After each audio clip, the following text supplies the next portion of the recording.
Ladies and gentlemen, welcome to the Goldsboro City Council regular meeting of Monday, December 5th, 2022. We'll start the first session with our work session. Call the meeting to order, and clerk will call the roll, please. Mayor Ham. Here. Mayor Pro Tem Polak. Present. Councilwoman Jones. Here. Councilwoman Matthews. Present. Councilman Gaylor. Present. Councilman Batts. Here. Councilman Broadway called and was not feeling well, so he will not be here tonight. Okay, the next item is the adoption of the agenda. All of the council members have a copy of the agenda. Is there any changes, deletions, or additions you want to make? If not, may I have a motion to adopt? Motion to adopt. Second. Motion's made and second. Is there any discussion? If not, all in favor, please show by raising your hand.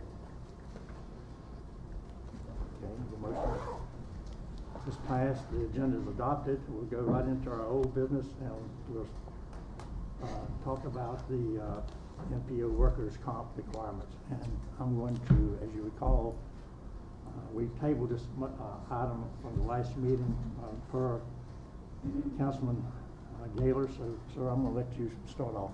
Thank you, Mayor Ham. This discussion, I think, has significant merit. Of course, during the public comment session from last meeting, Councilwoman Matthews made a motion that was recognized by the council that we revisit the requirement the requirement that all nonprofit organizations receiving money from this program with the city hold workers' compensation insurance. I made the motion some time back that they do. I feel strongly that they should. However, I also recognize that there's been some inconsistencies in the communication, and have spoken with other council members and believe that there probably can be a compromise that is struck. And so what I would like to propose, and what I move that we do, is to offer a $350 per recipient reimbursement for premiums paid for workers' compensation insurance.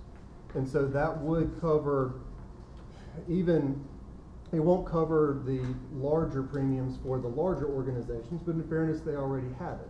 But it doesn't discount the fact that they need to pay for it as well. It also would more than cover the premiums by some of the much smaller organizations that would not actually even need the full $350. So again, I am proposing that we do a reimbursement of up to $350. If the premiums are less than that, then of course they would just get reimbursed the amount of the actual premium. But that way we reconcile any discrepancies that may have happened with the communication throughout this period, and we go ahead and get this money into these NPOs so they can be doing their good work. So that's a motion to. Could you put it in a motion? Absolutely. Mayor Ham, I move that we create a $350 per recipient reimbursement towards the actual premiums paid for workers' compensation insurance for the NPOs to be funded by the city this fiscal year, just this fiscal year. Okay. You heard the motion. Is there a second? Second. Motion second. Is there any discussion? Can you put that in layman's terms? Sure, I could try.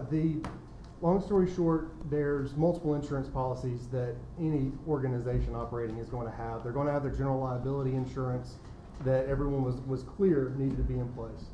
But then there's the workers' compensation insurance that somewhere along the line it was not consistently communicated would be necessary, or it was communicated that council could waive it, and I think that may have set the stage for the expectation that council would. And I feel strongly that that's not a good approach. I think that opens up, given that we have a no limits workers' compensation self-funded policy, I think that's too much risk for the general fund. So I think we have to require, practically speaking, I think we have to require workers' compensation insurance, but the premiums that will need to be paid, I think that we can assist with this year, given that there were some inconsistencies in the communication. Councilwoman Matthews, do you have any other questions? No, I think I appreciate you for taking time to try to come up with a solution. I'm still kind of settled on not making it, necessary right now. I think we're down to the wire, and, it's about to be time to start considering funding these organizations again. It's coming up pretty fast, and I think I'm still stuck on the fact that it was the assumption stated by our staff, which is completely our fault, that we should take ownership for. And when you're looking at the amount that these organizations have or that they're bringing in, even going back to looking at some of their operating budgets that they have, their budgets are low. You know, and I just think that we did them a huge disservice by not being clear on our own expectations, requirements, guidelines, policies, and procedures. And I still just feel strongly that we should not, but I do appreciate you for trying to come up with a solution that works. Councilman Gaylor, My discussion is that, I think after going back and looking at that wording, it is unclear. It is very unclear. And we as a council need to take in consideration what we say and what we read down, what we read and then what we approve. And it says or, because we talked about it, it says or, so that meant that they could have one or the other. But I think that what Councilman Gaylor has proposed would be good for now, just for this time, because it is our miscommunication with these nonprofit organizations, and that's not right. If I can chime in, and not to throw the city under the bus by any means, but as we know, we have a lot of antiquated policies that we need to update, revise. I think this is a form of us being proactive, as I said, to that motion, which I seconded. The verbiage was off. It was kind of cloudy in the expectations of what the NPOs were expected to have.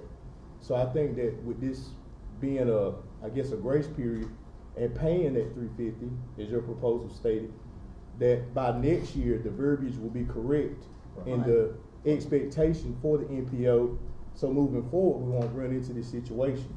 But I think that we don't need to deter or push back any of the recipients for our lack of clear communication. So I think that they would be satisfied this year to receive it, and then whatever the coverage next year, but we need to have our wording right. See, that's the thing. We don't need to be reactive. We need to be proactive in making these revisions and these amendments and these policy changes. So that's the step that we need to take, but we can't, in my opinion, we just can't continue going the same course that we're going. So that's why I wanted to second that motion to allow them to be eligible for the funding, and we accept that offsetting that cost, that $350 amount. So I just wanted to clarify to the public that that's what our intentions are, is to rectify the situation now, and hopefully by next year or with the next, we'll have enough time to, have our stuff in play where we can, articulate it better to the community and the recipients possible in the future. Is that correct with your intentions? Absolutely. Our application needs to be airtight for next year. It does. And there needs to be consistent communication from application all the way through funding. Yes, sir. And I'm not pointing blame. I don't know exactly where I would even point. Bottom line is, there is evidence on the table that it did not happen consistent. And so we can do this. It's a reimbursement. It's not necessarily additional funding. Obviously, it is. It's going to have to come out of fund balance because there's not a budget line for this. But I think that this is the right compromise to allow us to not have to re-litigate this thing and get some money into these organizations' hands. Councilman Gaylor, you just said a word that I was going to speak to. You used the term just a moment ago, reimbursement. Right. Is this supposed to be a reimbursement? Yes. Okay, so Maybe they will not have to- had to show proof of the, Of before they actual get the premiums money. paid, yes, sir. Okay. All right, so the motion's been made and second, we've had discussion, all those in favor? Oh, second. sorry. So just in case that they can't, for the organizations that can't, it is to be assumed that they will not receive any funding. Those organizations that can't, get the workers' comp, being that this is a reimbursement, they're not gonna have premiums to show that they paid, they will not receive funding.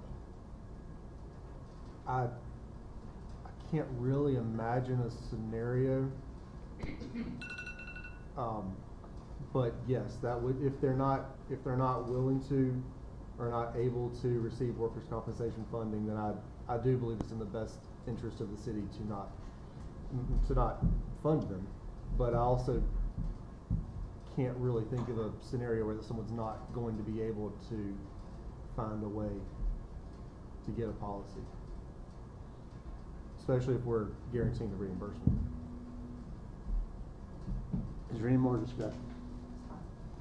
It is possible. If not, all in favor of the motion, please signify by raising your hand. The motion is carried. Next item is boards and commissions vacancies, and we're going to ask our deputy clerk, Ms. Jones, to speak to that matter. Thank you, Mayor Ham.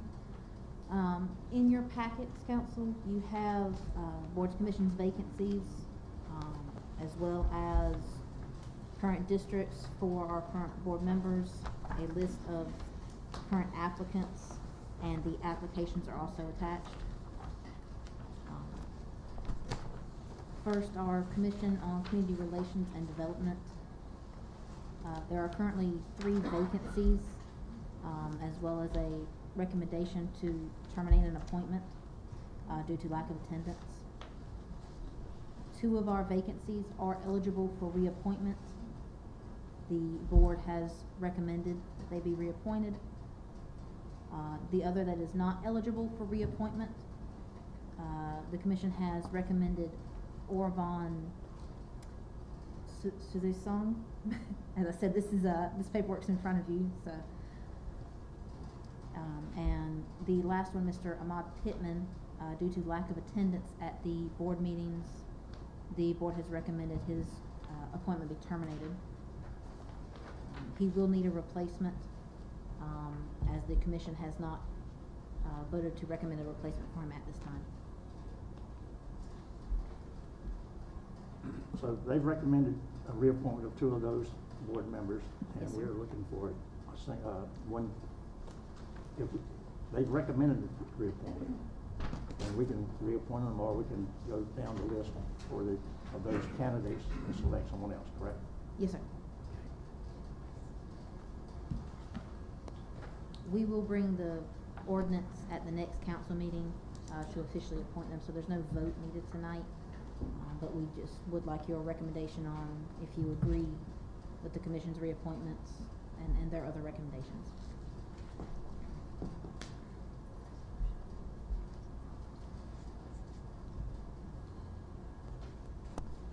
Any discussion on the community relations and development?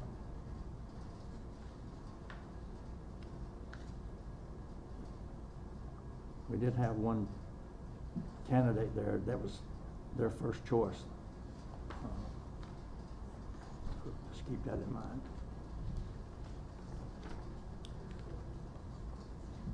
Are we gonna talk about the reappointment or the lack of attendance? I would like to, recommend, Mr. David Elliott for commissions and community. If no one else has any recommendation, I'm not pushy, but I think that he would be really good on the commission's relationship. Mr. Elliott? And I do agree to replace Mr. Armand. I don't know what district he was from though, because I haven't looked at this closely. From District 4.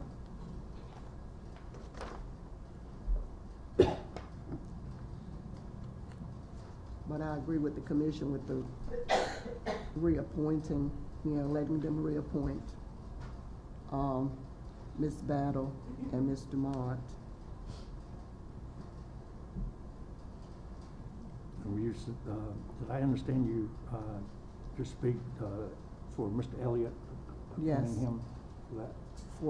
For Mr. Armand Pittman's. Right.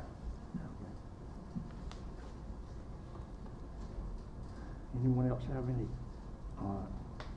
item or person they want to speak to on the, community relations and development?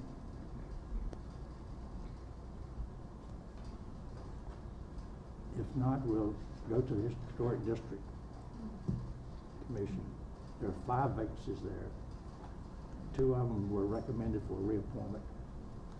And you've got, Mr. Ponder has 1 year remaining in his 2nd term. Is that correct? Or thereabouts 1 year? Yes, sir. His 2nd term is technically up, but he has only served about 4 years, 4.5 years. And per boards and commissions, per the rules of our boards and commissions, he can serve up to 6 years. So due to the limited number of applications, he could be reappointed for 1 year, just so we can hopefully get more applications in for next year, if the council approves. Well, we've got 5 vacancies, 2 recommended for reappointment. Yes, sir. And We Mr. had 2 resignations on the board.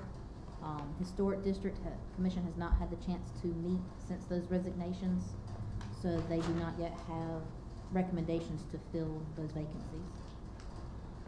But again, you do have the list of applicants, if you'd like to make any recommendations to fill those vacancies. I will say that, just for,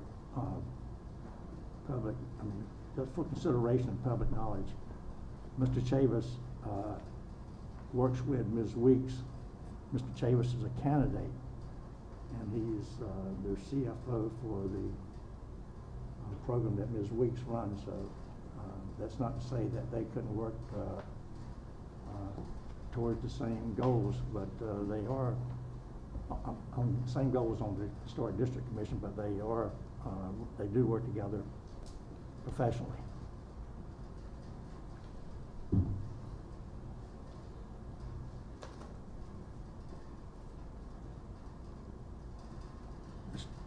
Mr. Elliott has already been suggested as a replacement on the commission, on the Community Relations and Development Commission.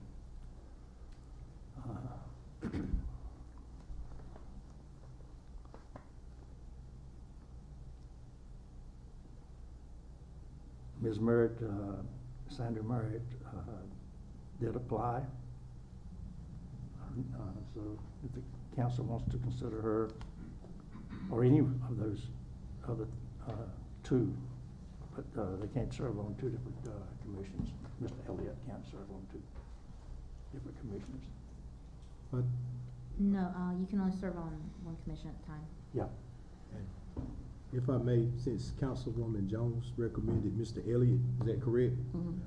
For district, for commission, on community relations and development, I think we should go with her recommendation on that. That would leave us the 2 left that we need, and that will be Mr. Chavis, and I would like some representation from my district, from Ms. Sandra Merritt, and that would satisfy those 2 vacancies if we were to do that. Then we'd have the ones we need for that, and as well as she would have her person, Mr. Elliott, represent community, commissions on community relations and development. I do want us to consider, we're talking about community relations, correct? No, No, we're on Historic District. Yeah, the one I was saying, Councilman Matthews, is that Ms.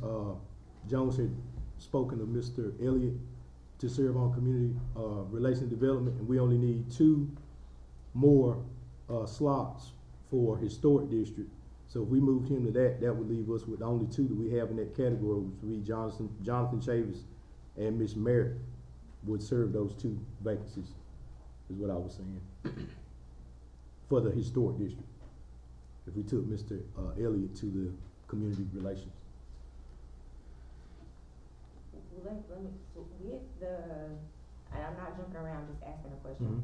With the mayor's committee for, persons with disabilities, Miss Deputy Clerk, we have how many spots open there? There are, 3, right? No. 4, number 4. there are actually, 2.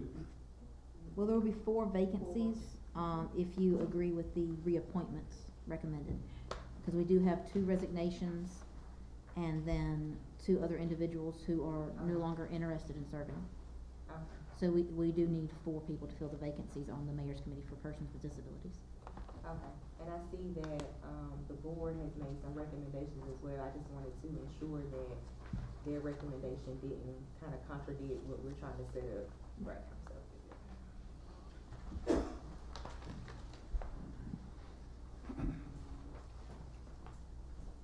did y'all see that, Mr. Chavis' actual first choice was the planning commission?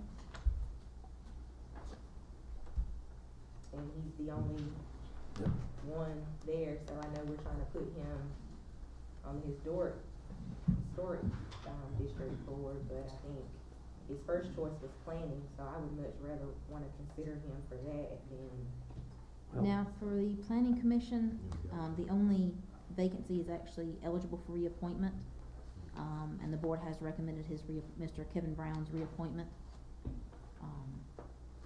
So if you agree they with don't that have no openings outside of that reappointment. right, right. If you agree with that reappointment, there are no other vacancies on planning commission.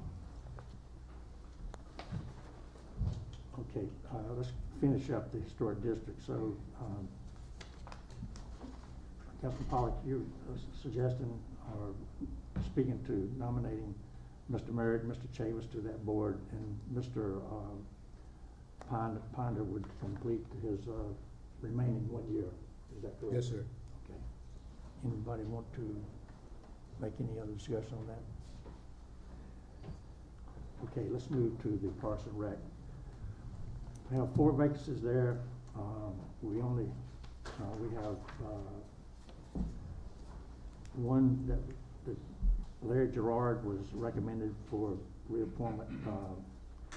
Mr. Elliott was recommended, but, was currently slotted, up in the, Community Relations and Development. So, and Mr. Batiste has, 1 year left on his, so that could cut it down to 2. There is a recommendation from Mr. Williams by the board, and he did apply for that.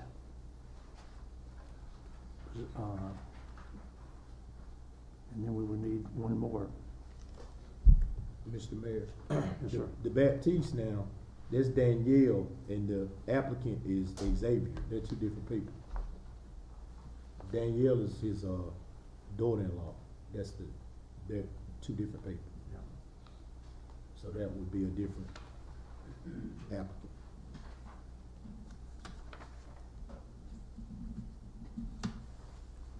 So you would have a father and a daughter-in-law, Well, so to speak. yeah, well, I'm just saying, If- they were if- just 2 if- different people is what I was trying to Right. point out. If Mr. Xavier Baptiste.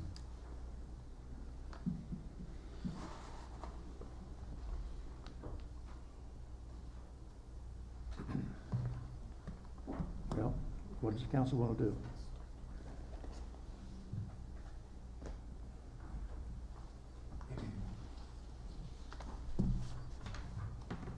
We have 3 of the 4 vacancies already identified here. So, and you've only got, you've got Mr. Antoine Williams or Mr. Xavier Batiste. We're on Parks and Rec Advisory Commission, right? Yes. Yes.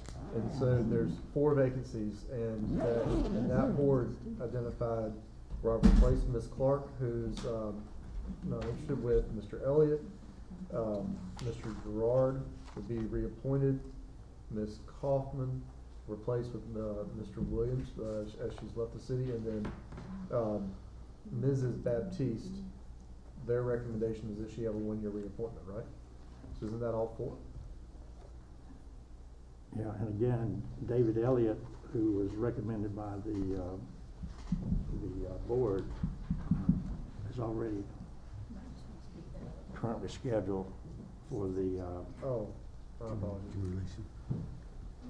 And, So- excuse me, council, Xavier Baptiste, actually is a student, would be applying for the student position, We think. we believe, 'cause it does say he's a high school junior. okay. I do apologize for that not being explained on the sheets, but it does say he's actually a high school junior on his application. So I believe that would be him applying for our student position, which will actually come back open in March, is when our current student position will expire.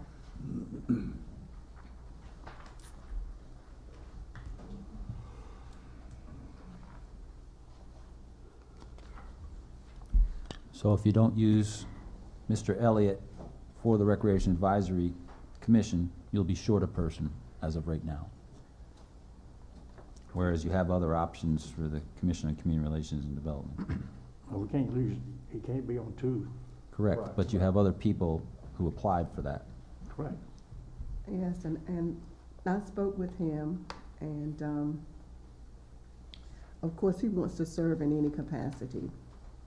But he has been very instrumental in the community already, that what I know and what I can see. And so that is why I recommend that he be on the Community and Commission Relation Development, because I think that he would really give a whole lot to this commission.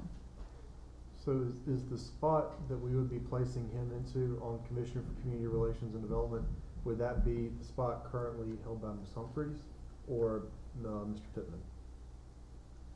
Is there's the reason I'm asking, it says there's 3 vacancies, but then there's 4 on our list for consideration here. So As trying I to figure understood out it, which you- one's the title. as I understood it, you would have put DJ Elliott in for Ahmad Pittman, and Tara Humphries was gonna be replaced by Orvan Right. Song. Okay, that answers it, thank you.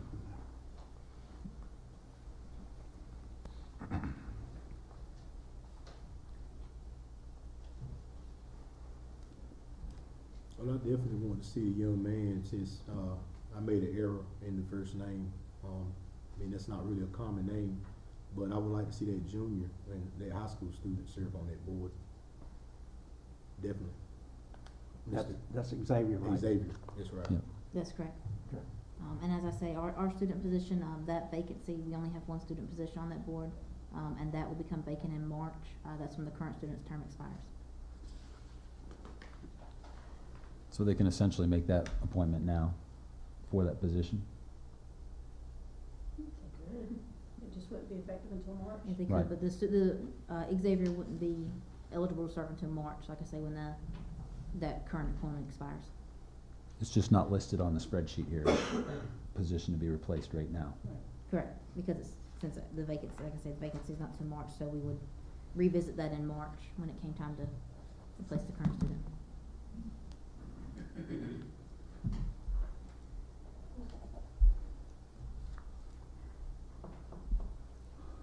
So I would say if you really want Mr. Elliott in the Commission on Community Relations and Development, we just leave that space open for now as a position, and we fill it when we get applicants. Yeah, we could do that as well, just leave it vacant.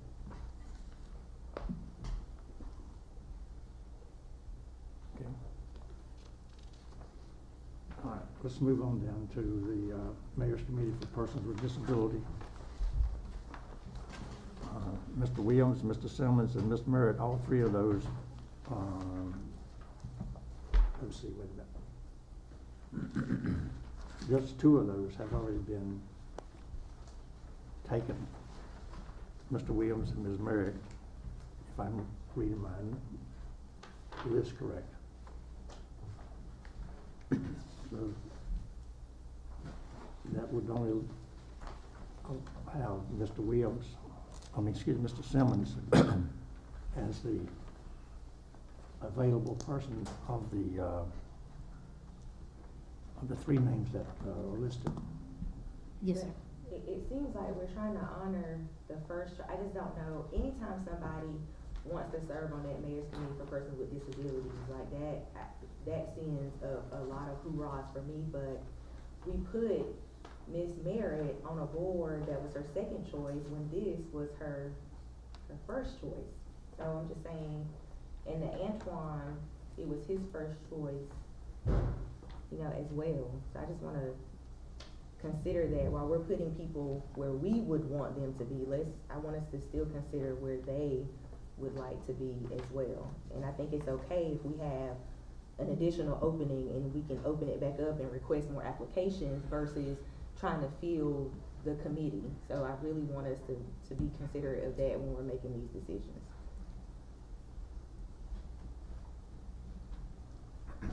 Where did we land, Mr. Shabas? He's up in the historic district. Okay. Just making sure.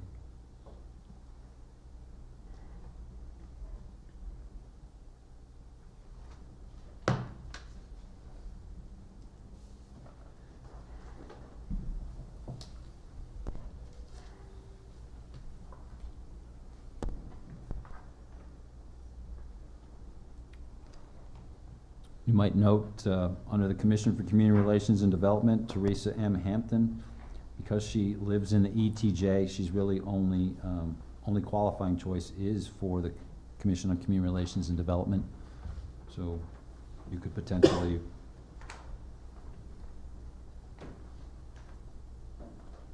again replace Mr. Elliott, I guess, or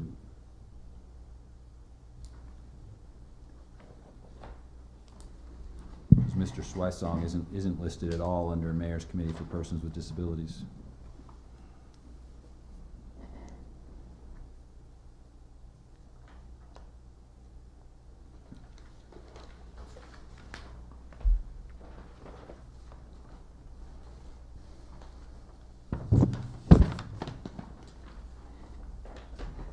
But again, you could leave vacancies, and I mean the Mayor's Committee for Persons with Disabilities has how many people on that board? 16.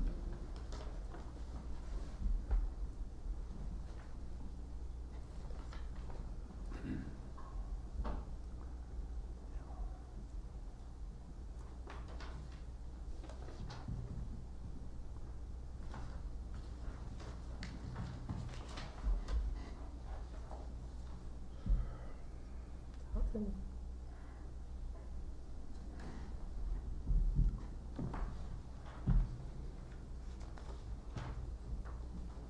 Any comments? On the Mayor's Committee for Persons with Disabilities, you know, Mr. Williams and Ms. Merritt, that being their first choice, I do kind of have a hard time not agreeing that if that's your first choice, that's for a reason. That one to me seems like a bit of a heart calling. If that's the first choice and there are vacancies, I tend to want to honor that.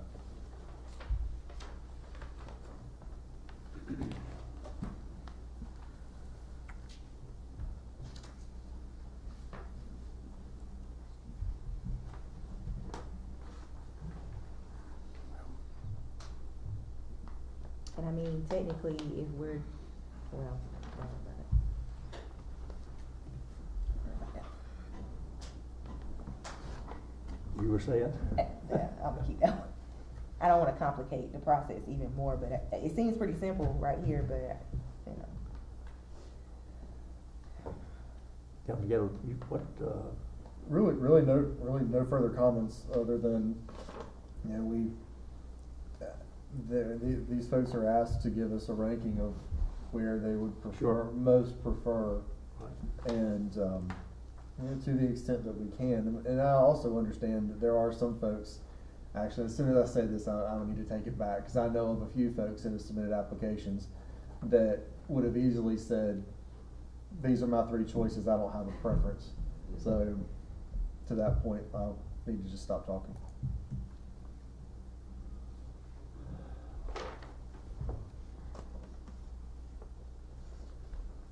well, we could move Mary from Historic Commission over to Mayor's Committee. That was her first choice.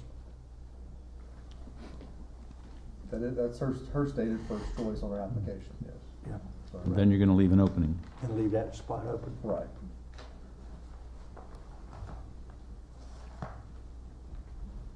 Is that acceptable? That's fine. Okay.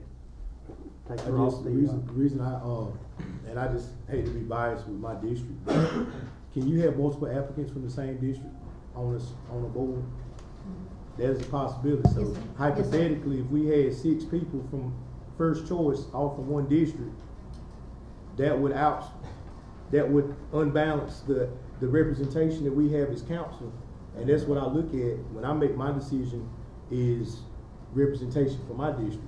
And in the historic district, just so you know, it's a large percentage of historic homes and historic decisions that are in District 3. And, but like I said, to go to Councilman Matthews' point, you know, it does the process. If it's a first choice, then we need to probably look at, if we're gonna do it that way, look at what the first choice is versus what's available in that district, and then make our decisions based off first choices. But like I said, I look at it from a standpoint of being balanced and having representation from different districts as well. But I understand the passion that somebody has, you know, when they do a first choice. I do agree with that also. I think Councilman Pollock, your district, especially after redistricting, you Yes, need sir. a representative on the historic district. Right. And- But y'all, we did agree, so nobody is, Right. nobody Oh, no doubt. is not saying that that's not important, because I don't have representation on 90% of these boards. Right. So I get what you're saying, and we all agree to try to have equal representation. I'm just saying, if we do it in, like, let's figure out how we can still not just plug people Right. into where we think they should go. I wanna still honor where they want to go, and then us making a decision to say, okay, can we honor that, and can we still have some representation? Because if we look at it, I don't have anybody on that board. Gotcha. So I agree. That's why I I think said we all may have to give and take a little bit I on don't have a problem some with her of, moving on some of that. to her first choice. Well, you know, I want to speak. This is my first time, and I'm sitting and listening. I think like we're making things complicated, and maybe I'm not picking up on something. When we're saying my district here, my district here, and I know it's the city, all of us represent the city of Goldsboro. True. And my thing is, to me, it's getting complicated when I'm looking at what we're trying to fill, and I think it should be very simple. Maybe I'm wrong. Maybe it's, again, this is my first rodeo.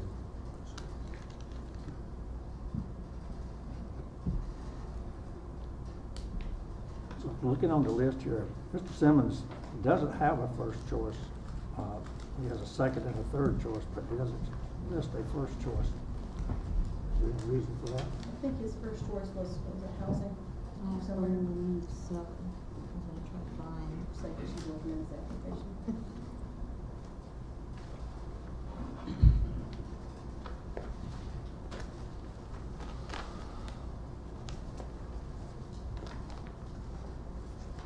He listed the planning commission as his first choice on his application. Yes, planning commission is But his we first choice. really don't need to appoint one because, they're recommending reappointment of Kevin Brown, so we don't have a vacancy. So his second choice was the, community relations. And, third choice was the, mayor's committee with persons with disabilities. And currently, the recommendation of the board is to put him on that, commission.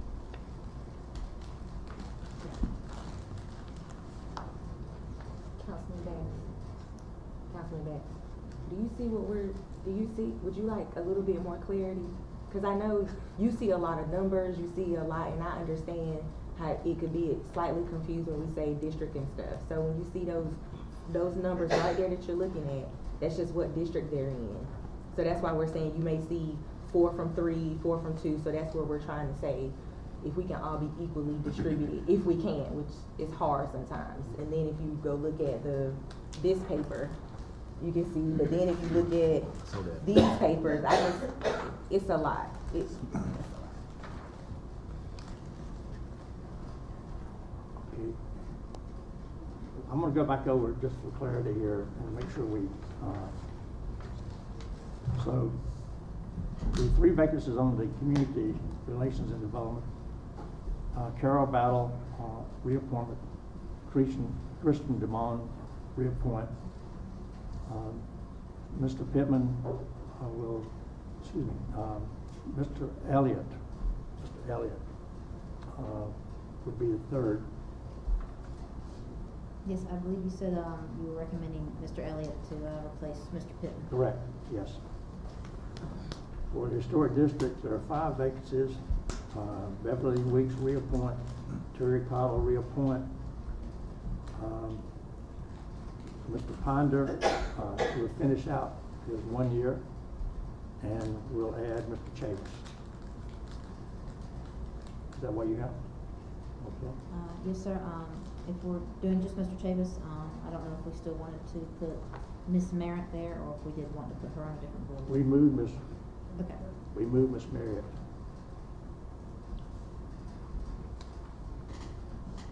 So Parks and Recreation, you got 4 vacancies.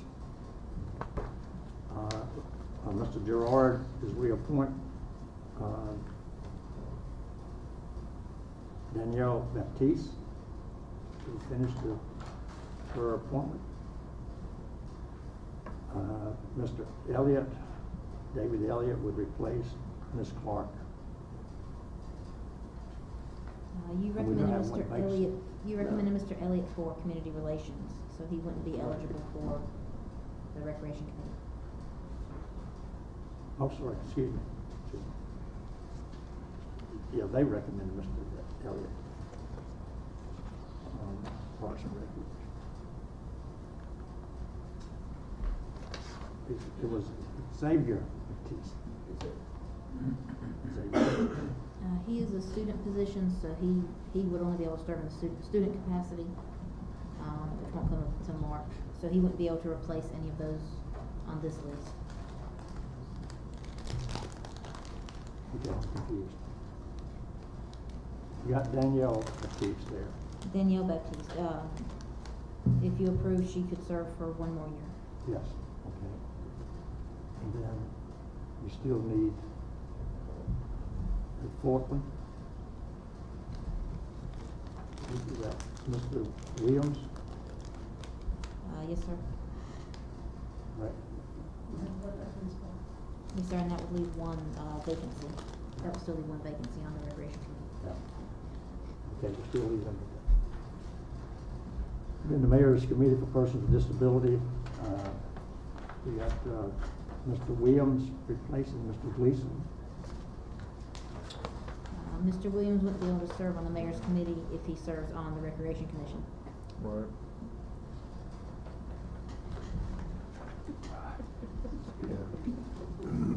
Okay. Problem is, we only have about 3 people to fill a bunch of different slots. So Yes, we're sir. going to have vacant spots here. Just to clarify, for those sitting there pounding their heads against the wall, so are we. Yes, sir, vacancies are gonna be a bit unavoidable somewhere. Right. Probably on Just multiple committees. Go ahead and acknowledge that. And I just think people are more apt to show up Mr. when Antoine we Williams' first choice was the Mayor Committee. So why can't he be on that committee? That was his first choice.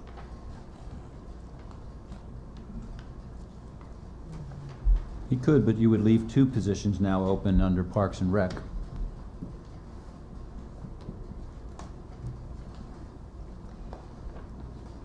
all right. Here. If we add Miss Hampton to the mix, her only qualifying choice is community relations, right? That frees up David Elliott.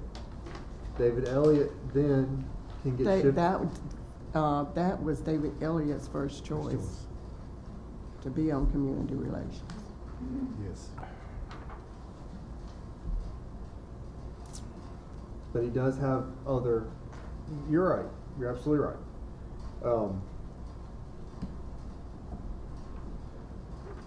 He did list other options, and I know I am the one that said we ought to try to honor first choices. I was just trying to fill as many spots as possible. They have applied to fill these other positions. They've agreed, or they wouldn't have said, I have a second or third choice. I mean, you're gonna have to fill spots or you don't fill spots.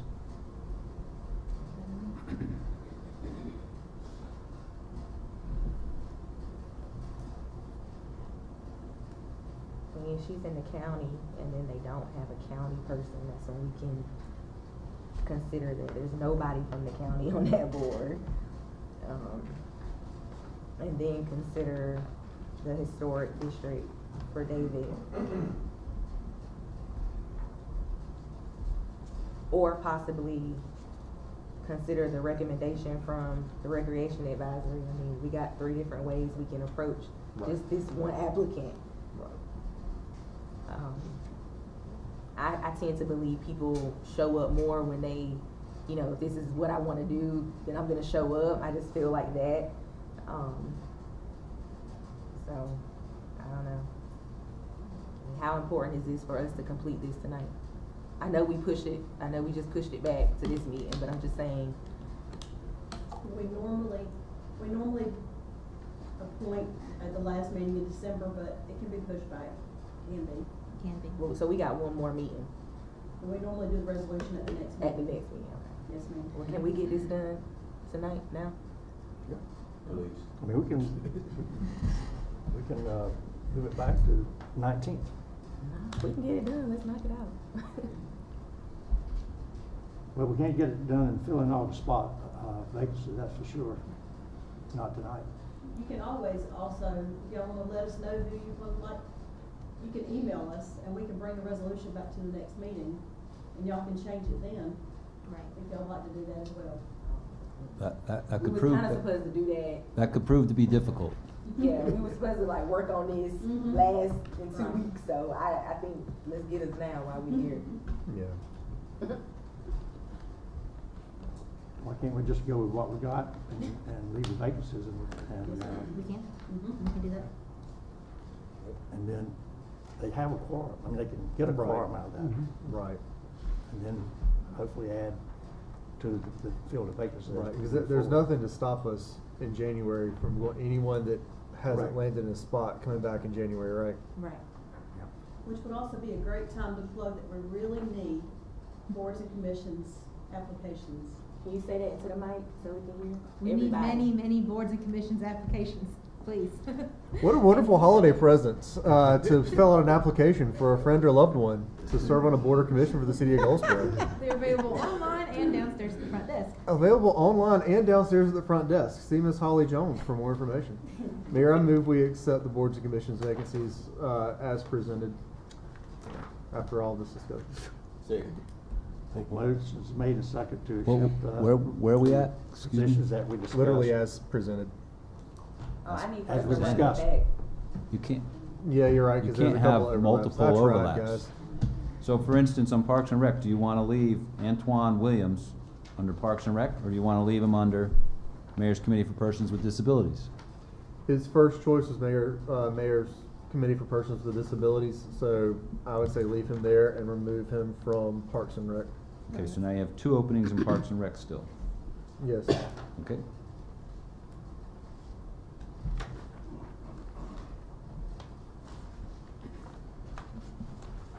Ms. Holly, we got everything. I believe so. If you'd like me to go over it one more time to make sure I haven't overlapped anything. j- j- starting with historic, I believe we've agreed to the 3 reappointments, Beverly Weeks, Terry Cottle, and Robert Pender, and filling one of the other vacancies, with Mr. Chavez, which will leave 1 vacancy, which I actually believe will be an alternate position, as a vacancy. Parks and Rec, I believe we agreed to reappoint Larry Gerard, as well as Danielle Baptiste, reappoint her for 1 year, leaving 2 vacancies on Parks and Recreation. For the Mayor's Committee, we would reappoint Andrea Thomas and Wanda Beckton, and appoint David Simmons, Antoine Williams, and Sandra Merritt. which would still leave one vacancy. We would reappoint, for Planning Commission, reappoint Kevin Brown, as recommended. There are none for tourism. And for Commissioner of Community Relations, we would reappoint Carol Battle, Mr. Drummond, and appoint Orvon Song, pardon me, as well as Mr. David Elliott. That's no overlaps, and leaving only a couple of, is that right? Does that need to be there? Or So- because they have less people? So with that, looking at our applicants, Okay. the only applicants at that point that are not placed would be Ms. Hampton, who unfortunately the only board that she would apply for, that qualifies for is full. That would leave, who am I missing? Sandra Merritt.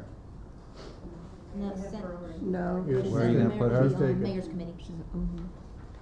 Councilwoman Jones, how do you feel about, Mr. Elliott for the Goldsboro, Historic District? And Teresa Hampton serving on the Community Relations? And we also can, with the Planning Commission, Madam Deputy Clerk, when does that person that just got reappointed, when is their term up? You said the student position? Is, for the Planning Commission? Oh, for planning. If we reappoint Mr. Brown, 3 years. it would be a 3-year It's a term. 3-year, It's a, okay. it's a 3-year term. Well, I I'm would just like, asking how you feel about it. I'm not yeah, I suggesting. would really like for him to stay on the commission because I really think he would be good there. And that was his first choice. And I have spoken with him, so I would really prefer him to stay there. But if the council votes against it, then, you know, there it is, but that's what I would. We're not voting tonight. Okay. We're just trying to get the list that they can bring it back to us, at the next meeting for voting. I would Did- like to bring up, Did Mr. Simmons get placed? the Mayor's Committee recommended, his appointment. Perfect. But no, he'll be replaced by Sandra Merritt, correct? No, we still have other openings. Yeah. Where is that opening? She would replace, one of, Okay, right, Ms. one of the Ellison's two that's coming, not one of those interested. two. Yeah. Right. Gotcha. All right. I would like to bring up, again, revisiting Antoine Williams. I know his first choice was Mayor's Committee, but the Recreation Commission is a much smaller board. So just for your consideration, if you would like to put him on the Recreation Commission instead of leaving 2 vacancies there. I'm not sure how you would feel about having him on that board rather than on the Mayor's Committee. Simply since the Parks and Recreation Commission is a much smaller board, and so it takes more members for them to have a forum. I personally would like to solicit more help for that board and honor the recommendation from that board and his choice. So I personally don't want to move him from that board.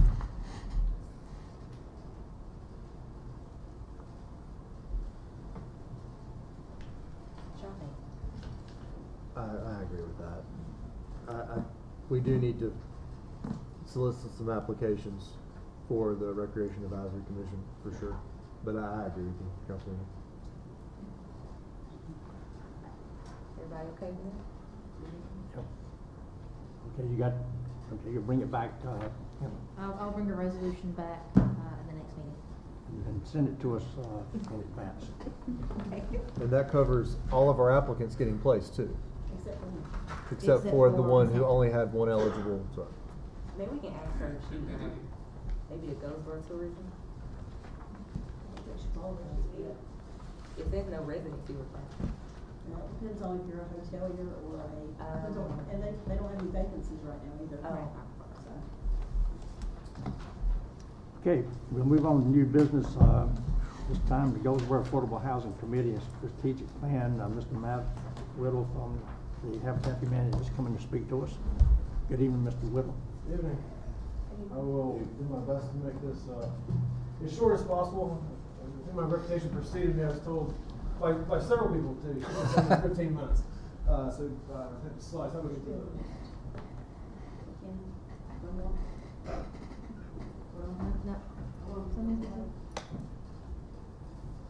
This doesn't count towards your This doesn't 15 count toward my minutes. time, I'm not gonna, keep my,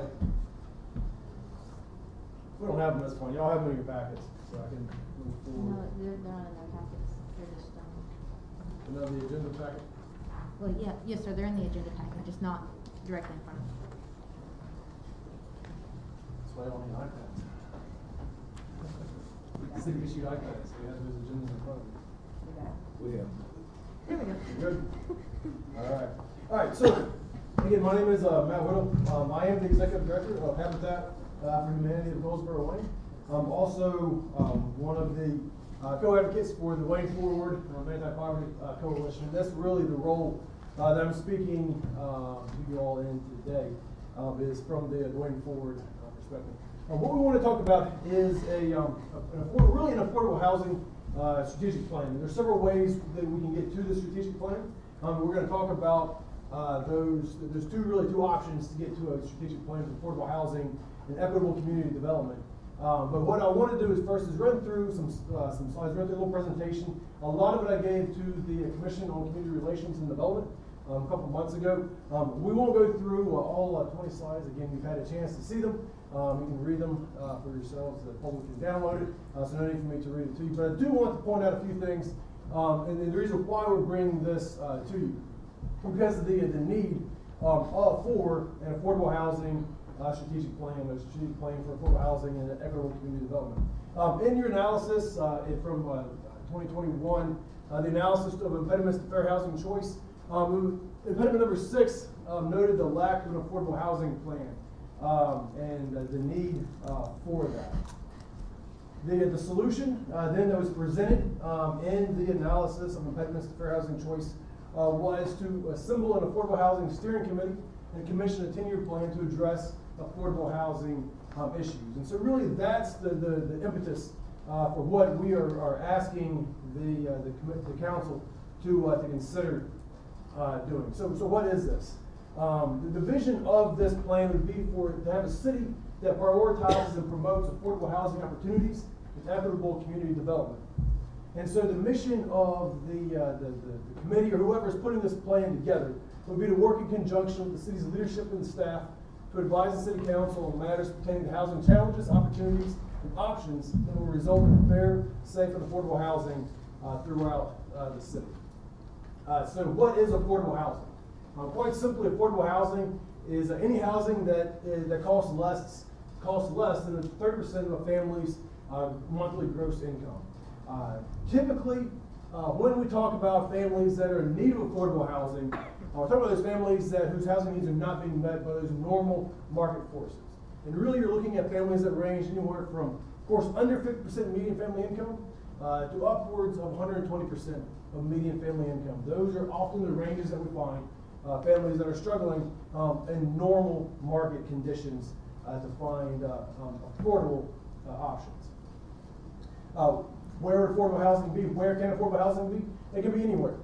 Throughout the city, in every neighborhood. This is not something that is a problem that is isolated to certain neighborhoods. It's not a solution that will be isolated to certain neighborhoods.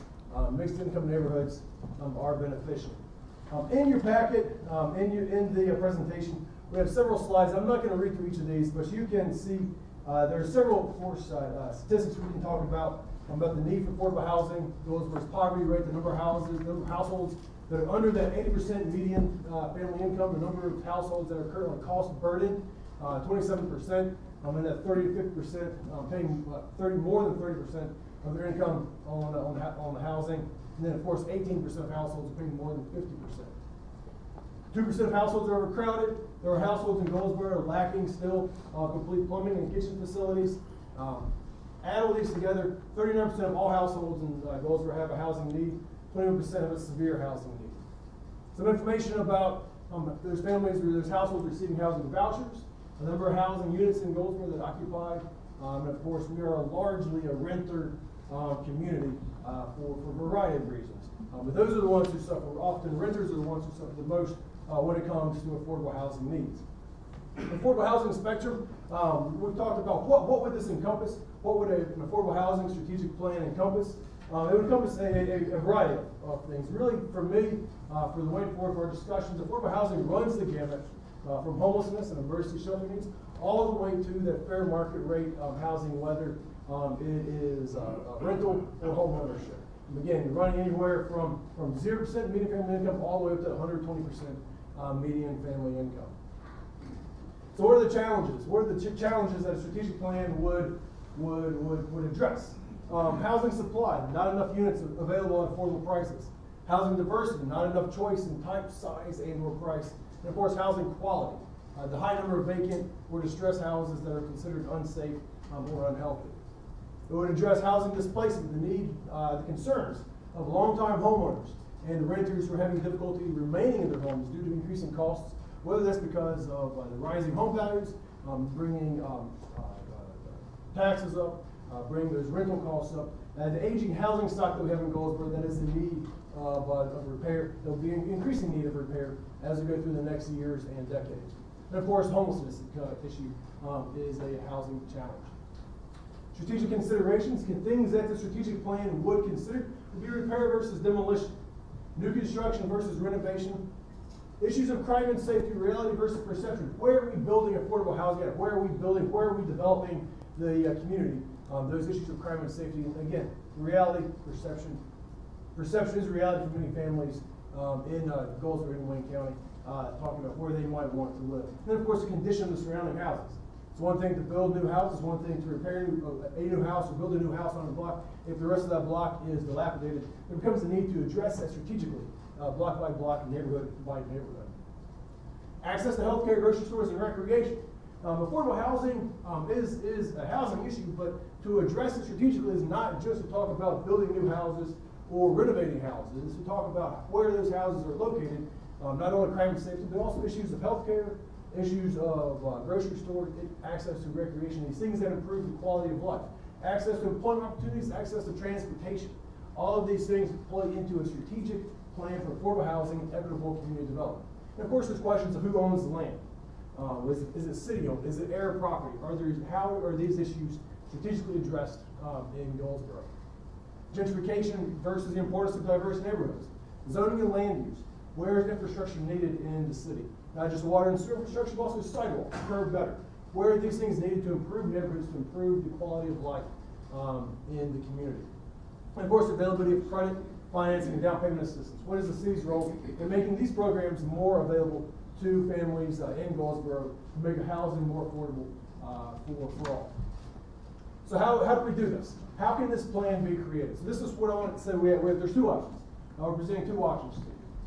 We could, the city council could create a new affordable housing advisory committee that would have a limited scope to create this plan and to turn it to the city council for action. Or the council could charge the Commission on Community Relations and Development to create a committee to work on the plan and have it run through the framework of the existing commission. Again, when we spoke with the commission, we presented the idea to them. The commission members were enthusiastic about the idea of working on such a strategic plan. However, I feel the committee, the Wayne Ford Affordable Housing Committee feels that this is something that does need to be pushed forward.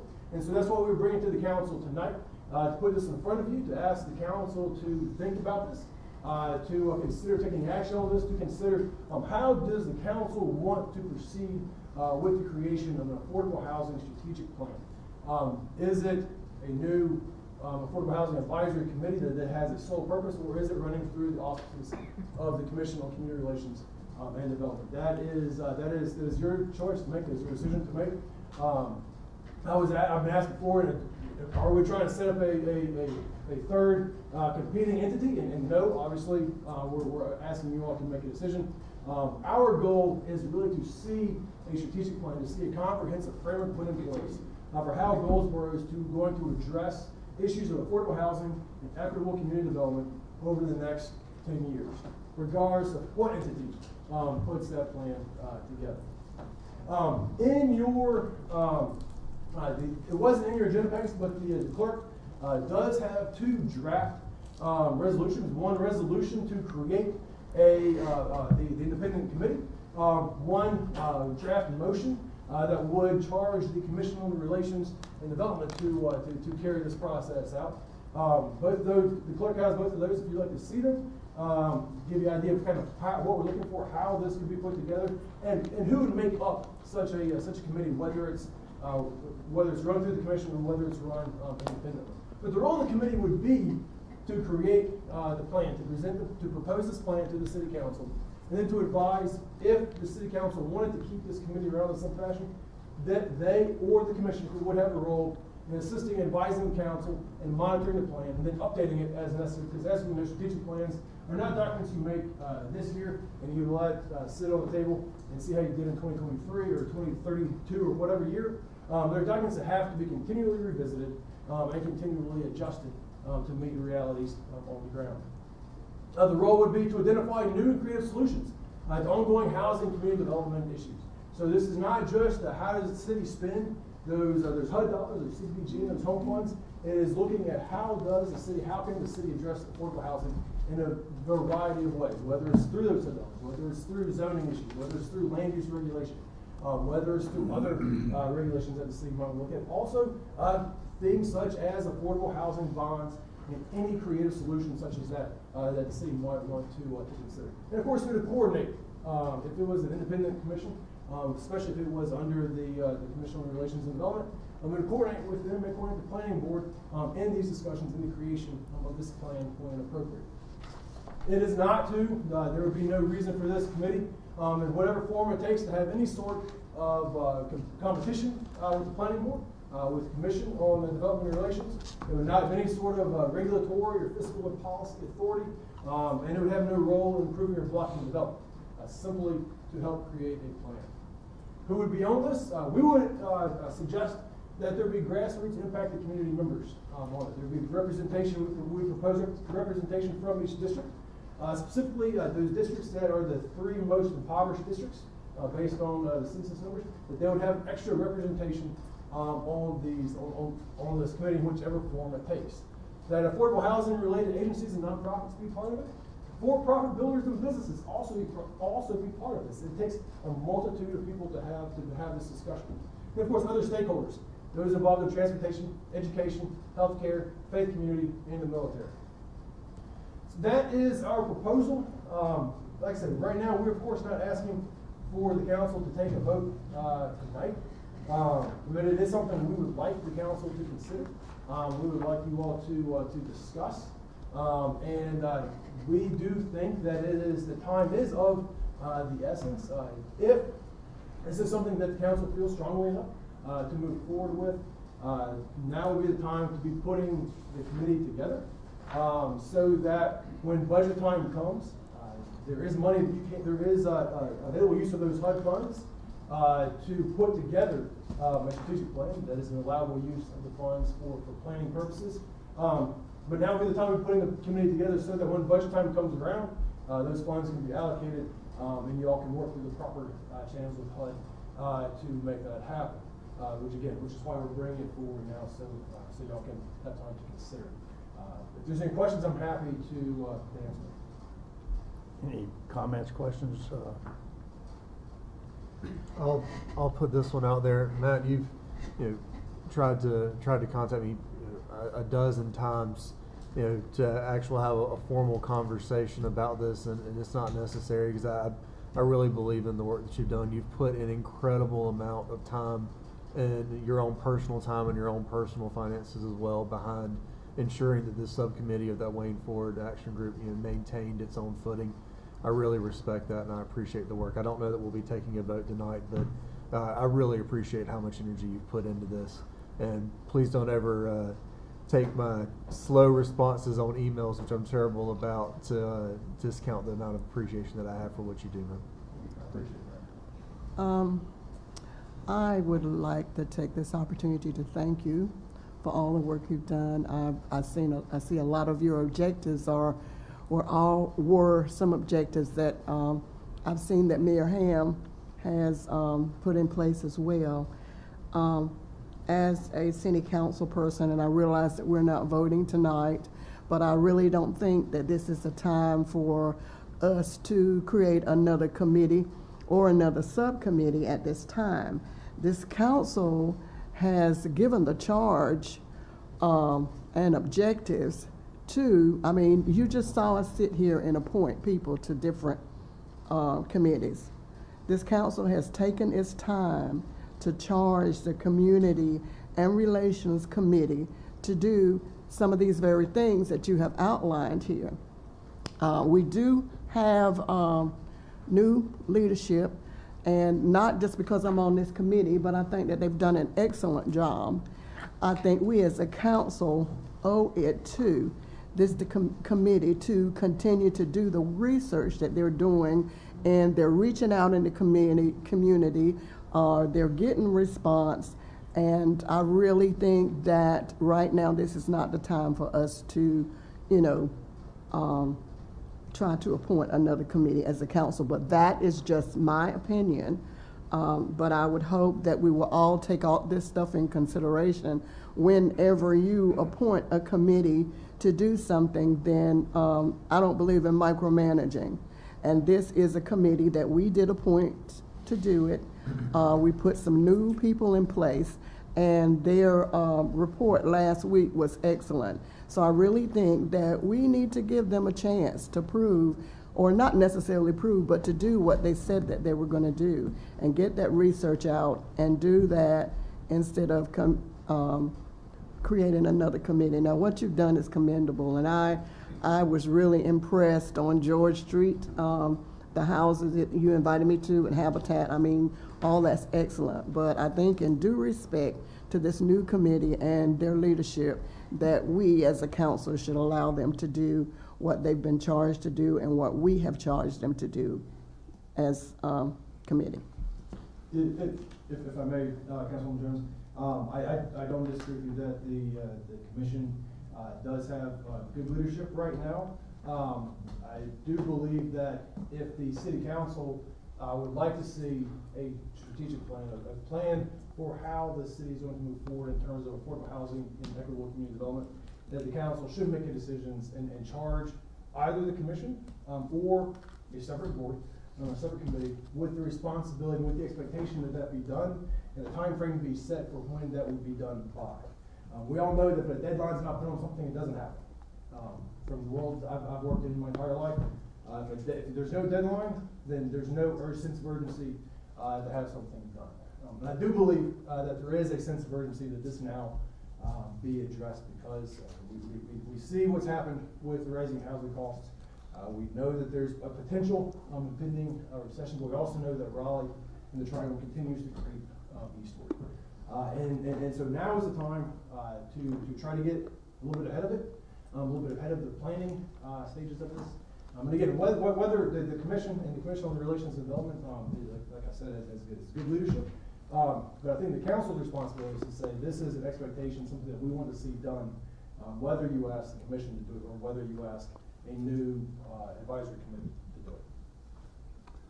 Let me make a comment here, Mr. Whittle. You and I have known each other for a long time, and I have a tremendous respect for what you do. And also, we both understand that affordable housing is a hot topic. It's needed.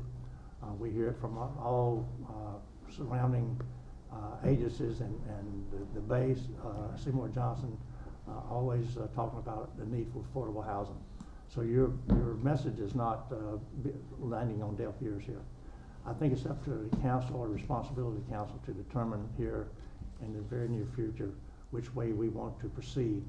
And to Ms. Jones' comments, we do have a Community Development Commission. They need to be part of the discussion with the council or their representative, and to understand what their attitude is and what they see their role is in that process. I think that will help us get some good ground footing, a sense of direction how we want to proceed. Will it be they undertaking that responsibility, or they determine that they can't, if they can't, and then we go to another direction. But we will address this. And I thank you for your time coming here tonight. And I want to make it clear that everything that you presented here tonight was very good, and it didn't fall on deaf ears. And I want to echo that. But at the same time, I feel like we need to let the commission do what we've charged them to do. That's. And I just wanted to chime in. I mean, we serve as liaisons, or I guess in the sense of another word, is a conduit between the department heads and the commission. So I think they definitely do need to have a say in this. I don't want them to be bombarded with what they feel is excessive. And then I also want to give you and your organization opportunity Right. to establish a group or organization. This is what you do all the time. And like I said, I don't want to put more on them, their workload. So they do need to be a part of the conversation as well. And we have the experts that do this every day.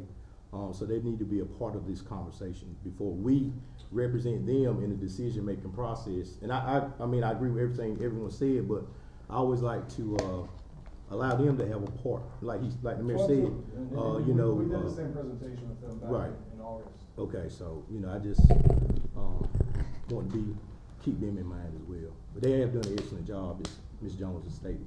But I think, like I said, there's very good presentations on both ends, and I just wanted to be cohesive as far as moving forward with what our decision is on this. So real quick before we move on, I do want to remind this board that we did make a decision that we would put together some type of board, committee, steering. So let's not forget the commitment that we made when this issue came up, when we had some fundings to do some things. So, you know, I don't remember us having a whole lot of conversation about who's already doing what at that time. We felt very strongly and passionate about us putting our feet to the fire and kind of taking the reins on this thing. And I do not want us to forget that. I think we still do have an obligation to this issue.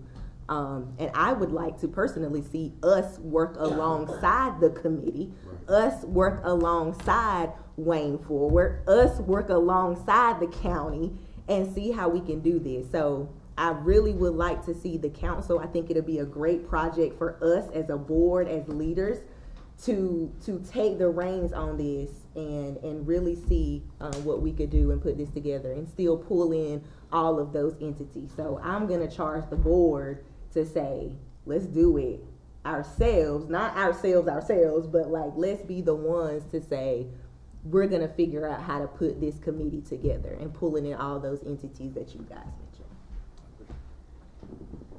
All right, sir, Matt. thank you. Thank you, I appreciate it. Next item on the agenda is the HUD monitoring CDBG FY19 and FY20 issue, and our community relations Ms. Brown, Ms. Williams is going to come forward. Ms. Felicia. We're used to it. Good evening, Mayor and Council. We're here with the HUD monitoring CDBG fiscal years 19 and 20. On August 8th through August 12th, 2022, HUD conducted a monitoring of the city's CDBG program to assess the city's performance and compliance with applicable federal requirements. Yes. Thank you. Do I need to start over? Yep. Okay. On August 8th through the 12th, HUD conducted a monitoring of the city's CDBG program to assess the city's performance and compliance with applicable federal requirements. On October 11th, 2022, HUD submitted a follow-up monitoring report to the city, citing 11 findings and 4 concerns, which resulted in a required corrective action of repayment of CDBG funds in the amount of $77,289.95. The repayment must be made to HUD with non-federal funds, in which HUD will return the funds back to the city's CDBG line of credit for future program use. And then I'll just give a brief breakdown of each repayment item. First item is rehabilitation delivery. So what the city did was used HUD funds towards the North Carolina Housing Finance Agency's urgent repair program, and later learned that you cannot commingle federal dollars, so that resulted in a repayment of $42,560.97. The next item is Wayne Initiative for School Health, also known as WISH. The city did not properly document a HUD national objective and the eligibility of this project to ensure it was properly classified. Additionally, there was not sufficient beneficiary data in the records that match what was put into HUD's integrated disbursement and information system, also known as IDIS, and that repayment amount is $10,000. The next item is Wayne Action Team for Community Health, also known as WATCH. And again, the city did not properly document a HUD national objective and the eligibility of this project to ensure it was properly classified. Additionally, again, there was not sufficient beneficiary data in the records that match what was put into HUD's system. Sorry. And that repayment amount was $10,000. The next item was COVID-19 response effort. The city did not properly document a HUD national objective and the eligibility of this project to ensure it was properly classified. And that repayment amount is $3,888.98. The next activity or next item is Mephibosheth Project Incorporated. The city did not properly document a HUD national objective and the eligibility of this project to ensure it was properly classified. And again, additionally, there was not sufficient beneficiary data in the records that matched what was put into HUD's system. That repayment amount is $5,000. The last item was Goldsboro Wayne Transportation Authority, also known as GWTA. Per HUD, the city made an improper payment. The city's written agreement or agency contract did not adequately detail the allowable cost that would be paid and required source documentation needed for reimbursement, and that repayment amount is $5,840. The total repayment of CDBG funds is $77,289.95. And staff is recommending that City Council authorize the Finance Department to issue repayment of CDBG funds to HUD from the general fund. So we've previously discussed this issue, and tonight, Ms. Williams, I was just checking to see if you responded to either We're one. so used to it, Felicia Brown and I. I know who you are. Ms. Williams brought it back to us for a vote or not a vote per se, but just a comment that we approve the expenditure of funds to reimburse. Any questions? I do. Yes, ma'am. This is a lot of money to pay. And I have a question. In the previous job that I had, when we were audited and we were given information, and then we had to rebuttal or repeal or say why, could y'all not have found the national objectives and written a rebuttal in such a way that you would not have had to pay all this money back? Yes, ma'am. We attempted to do that. We've worked with HUD from October 11th, 2022, the day that we received this report, until last week. I want to say almost last week. So we had to respond within 30 days. And we fought somewhat tooth and nail, but the documentation was still not sufficient.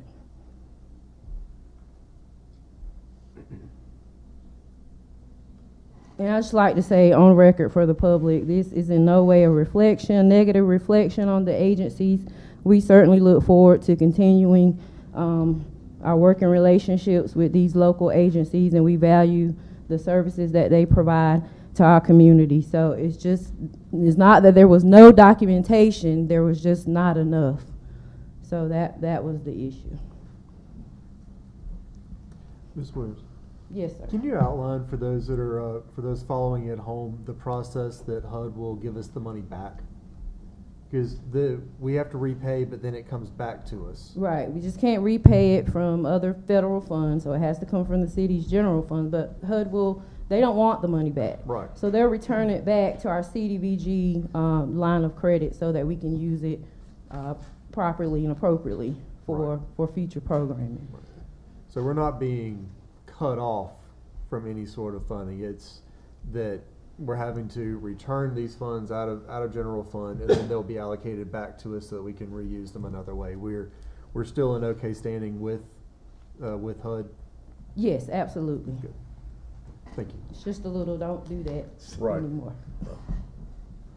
Any other comments, questions? Does anyone have any objections to us repaying the monies as described? So this will be in the consent agenda, item Okay, H. and it'll be on the consent agenda, okay. Very good. All right, thank you, ma'am. Thank you. Okay. Speaking of the consent agenda, let's move to the consent agenda. Mr. Simon? Yes, sir. Catherine? Good evening, Mayor and Council. Good evening, ma'am. My first item is the operating budget amendment for fiscal year 22-23. And as Ms. Felicia Williams presented you the detail with the CDBG repayment, I have prepared the budget amendment. The activities that were considered ineligible occurred between 2019 and 2020. The repayment, as she said, must occur by December 11th, 2022. And these expenditures will be funded with an appropriation by reducing the contingency line item. So this is to say that the expenses were legitimate, they just weren't eligible for the CDBG funding.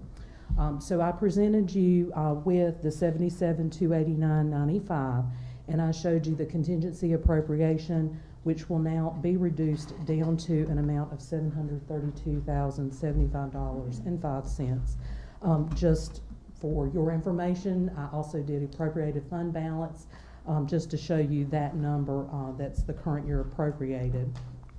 And really, that's about it, unless you have any questions for me on that item. Okay, next item. Okay. My next item is we have to accept or reject the initial bid and authorize finance to advertise for upset bids for 2009 Rose Street to Mr. Christopher White. This is a city, county-owned property, so council must either accept or reject the offer first. The offer is for 2009 Rose Street. The offer is Christopher White. The offer is $5,500. Bid deposit is $300 and has been received in the form of a personal check.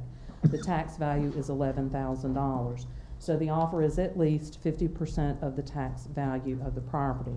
And if the council approves the acceptance of the offer and you approve later on the resolution, then the planning department will notify those adjoining property owners via mail that the property is available for sale via upset bid as per the county's request to us. So at this time, I would just ask if someone would make a motion to accept or reject the offer. Do we have a motion to accept the offer? Motion to accept. Second. Any discussion? All in favor of accepting, raise your hand. Okay, thank you. Thank you. Next item for our police chief is the ordinance amendment on panhandling. Chief?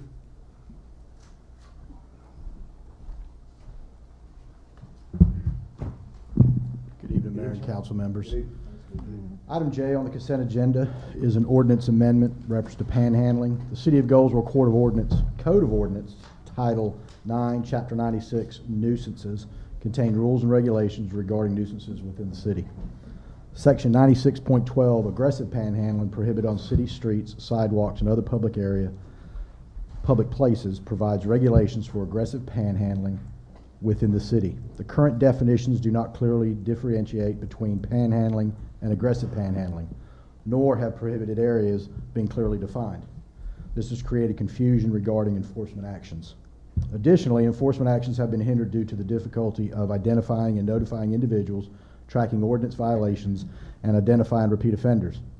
Adding a panhandling permit process would standardize and streamline enforcement actions while enhancing public safety. Per discussion at the November 7th, 2022 council meeting, the attached amendment provides updated language and procedures regarding the regulation of panhandling as outlined in general regulations. It is recommended that council by motion accept the staff's recommendation and adopt the amendment changing general regulations as indicated above. Any questions? If you recall, the bulk of that discussion had to do with the distances that were stated in the original and then discussed reducing several of those from 100 feet down to 20 feet. That was the significant part of that change. Am I correct, Chief?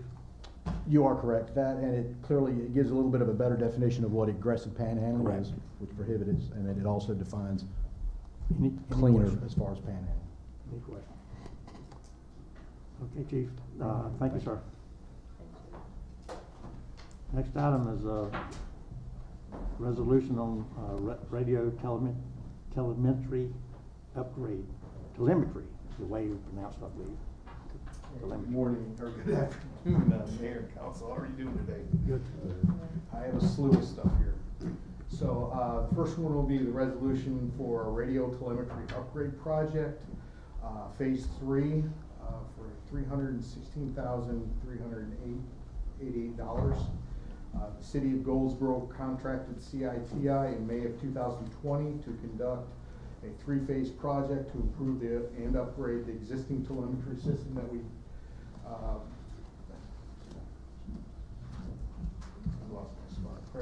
to improve and upgrade the existing telemetry system. Phase 1 was a physical radio propagation test, which was completed in May of 2020.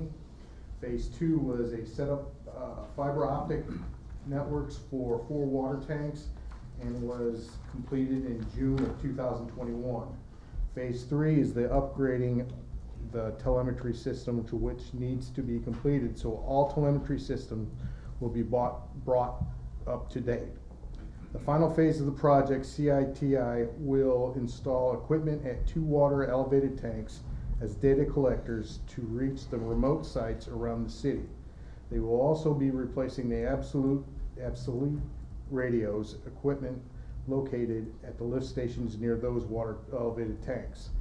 Doing this will bring the system up to current and operating standards. It is recommended that the City Council approve the attached resolution and authorize the completion of the radio telemetry upgrade project phase 3 to bring the system to current standards.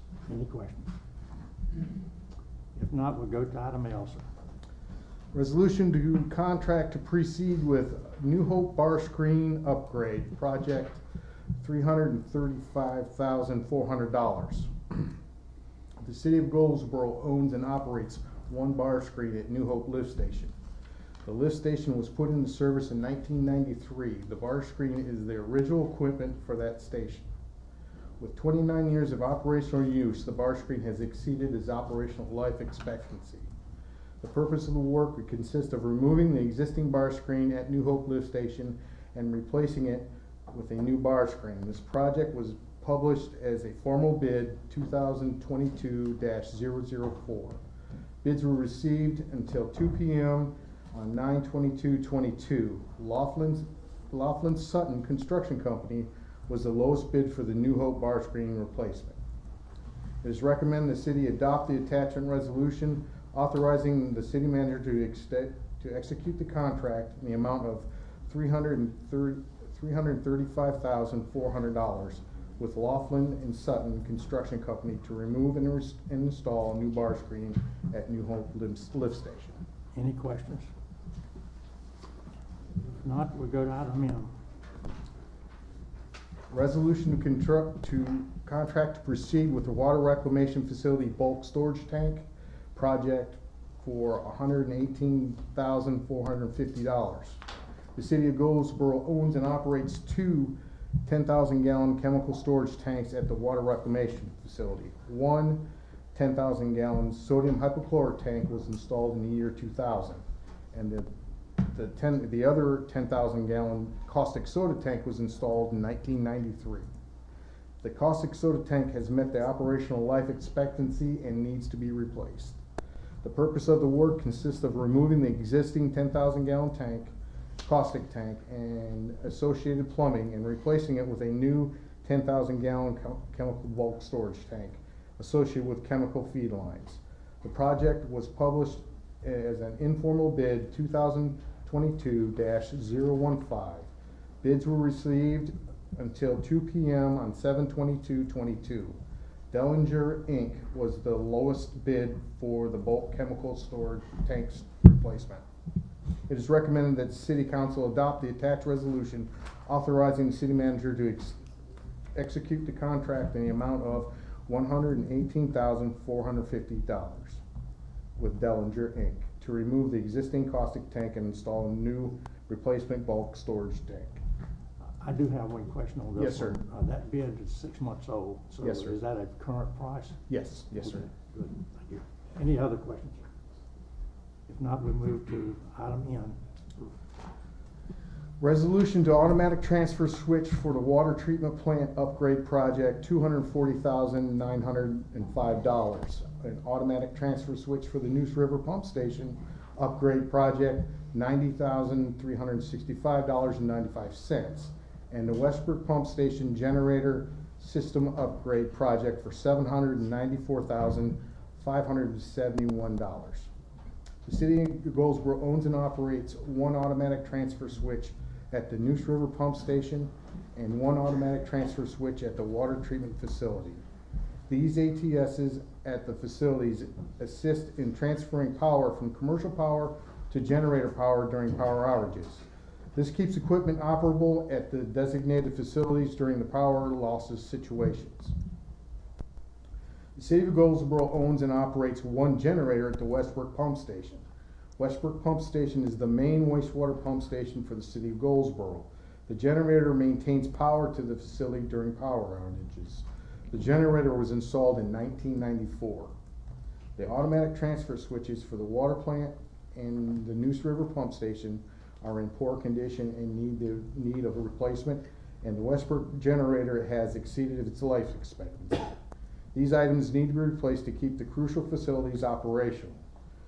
General Statute 143-129 establishes that state bidding requirements for purchasing of apparatuses, supplies, materials, or equipment, subsection E3 grants the city authority to exempt purchases from bidding requirements when purchases are made through a cooperative bidding group.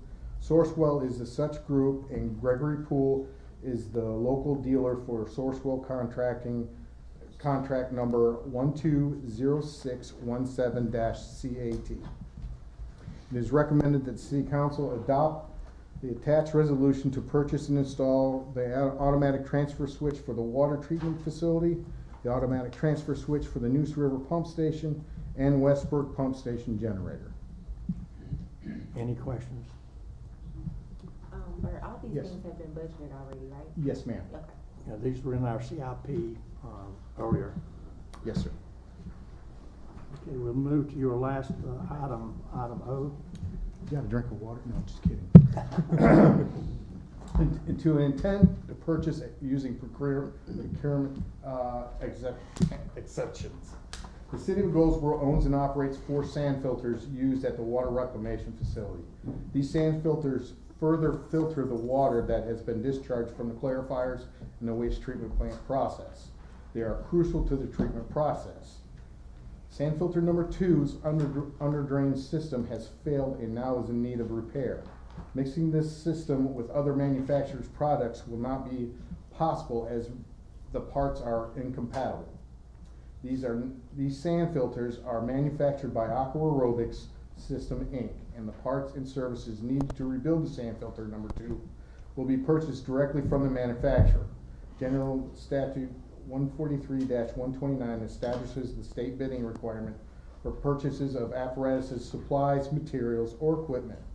Subsection E6I grants the city authority to exempt purchases from the bidding requirement when performance and price competition for the product is not available. It is recommended that the City Council adopt the attached resolution to purchase a sand filter service and repair parts using the procurement exemption and authorize the purchase to maintain the compatibility with the current system. Any questions? All right, sir. Thank you, Mr. Chairman. Okay, our next item is our planning department's gonna talk about a non-contiguous, satellite annexation petition. Yes, sir. Good evening, council. Good evening. So in your packet, you will see that there's a non-contiguous annexation petition by J&J Farming Enterprises, J&J Daniels Farming Enterprises LLC. This piece of property is located off of 111 Highway South and Ditchbank Road. The applicant's requesting that non-contiguous property described by the meets and bounds in item 2 of your attached petition be annexed to the city of Goldsboro. Maps showing the property proposed to be annexed are attached. City Council approved the changes on request Z1422 for the above property from Wayne County Community Shopping and City of Goldsboro Residential R20 to Residential 9 on July the 11th, 2022. The property consists of 10.91 acres. Pursuant to General Statute 168-58 for non-contiguous annexation proceedings, City Council shall fix a date for the public hearing on the proposed annexation if the petition is considered sufficient by the city clerk. So essentially, the Madam Clerk will actually qualify the property by the following 4 findings: that the properties, the nearest point on the proposed satellite corporate limits must not be more than 3 miles from the primary corporate limits of the annexing city. Number 2, that no point on the proposed satellite corporate limits may be closer to the primary corporate limits of another city than the primary corporate limits of the annexing city. That the area must be situated that the annexing city will be able to provide the same services within the proposed satellite corporate limits. And number 4, that the area within the proposed satellite corporate limits, when added to the area within all other satellite corporate limits, may not exceed 10% of the area within the primary corporate limits of this city of Goldsboro. So the City Council at their meeting on tonight, December 5th, would request the city clerk to determine the sufficiency of the petition.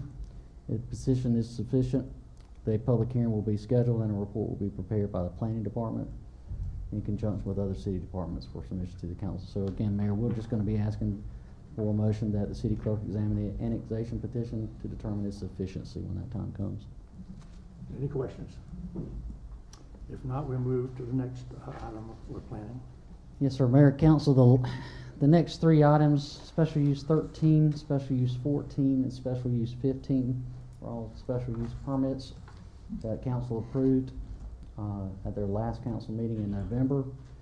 What you will find for SU 13 is for an accessory dwelling off of West New Hope Road. SU 14 was for a used car sales center at Highway 70 East, and SU 15 was for a triplex to be built off of Wayne Avenue. These are written decisions for each special use permit detailing how the council voted on each one, and their findings of facts to approve each permit. If there are no objections by council, basically we'll be asking you to sign those orders, Mayor, and that's all that we have for the consent agenda. Any questions? Okay, sir. Thank you very much. Ms. Jones, you have rescheduled the council meeting schedule. Yes, sir.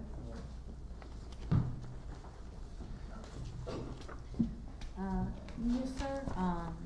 Due to, the council normally meets the first and third Monday of each month for the regular council meetings.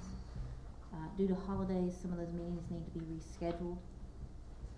Staff suggests that council consider rescheduling the meetings to the following dates: Monday, January 9th and Monday, January 23rd, 2023. For council retreat to be held February 22nd and 23rd, 2023. To combine the July meetings to Monday, July 17th, 2023. And to hold the first meeting in September on Tuesday, September 5th, 2023. Any questions or comments? Okay, let's go to the next item. For the boards and commissions meetings for 2023, the City of Goldsboro's General Rules of Order for boards and commissions states that each December council will adopt a comprehensive meeting schedule for all city public bodies. Boards and commission members were requested to review dates for 2023 and determine any conflicts with holidays or other events. These dates can be amended with proper notice to the clerk's office. It is recommended that council accept the staff recommendations and approve the 2023 boards and commissions meeting schedule. Any questions? Okay, if not, that completes the consent agenda items. If there's no further business here, we will recess until 7 o'clock.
Good evening, ladies and gentlemen. It's 7 o'clock, Monday, December 5th, 2022. This is our Goldsboro City Council regular meeting. And at this time, I'm going to call the meeting to order and ask Reverend Tom Millay from our First Christian Church to come forward and lead us in prayer. That'll be followed by our Pledge of Allegiance. If you would, please stand. Good evening, sir.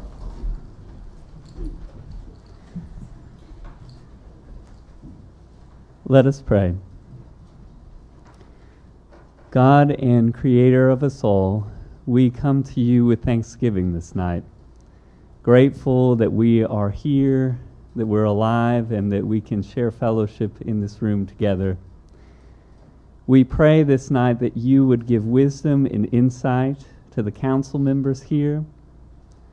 We pray that you would give their minds agility, that you would keep them alert and awake with ears open. And we pray that you give wisdom and insight into how to plan for our city, that each person here who's within our care might have what they need to flourish, just as it shall someday be on your holy mountain that we look forward to. We offer this prayer this night, and we pray to the God and Lord of us all. Amen. Amen. Thank you, sir. Please join me in the Pledge of Allegiance. Pledge of allegiance To the flag of the United States of America and to the republic for which it stands, one nation, under God, indivisible, with liberty and justice for all. Take your seats, please. Thank you, Reverend Millay.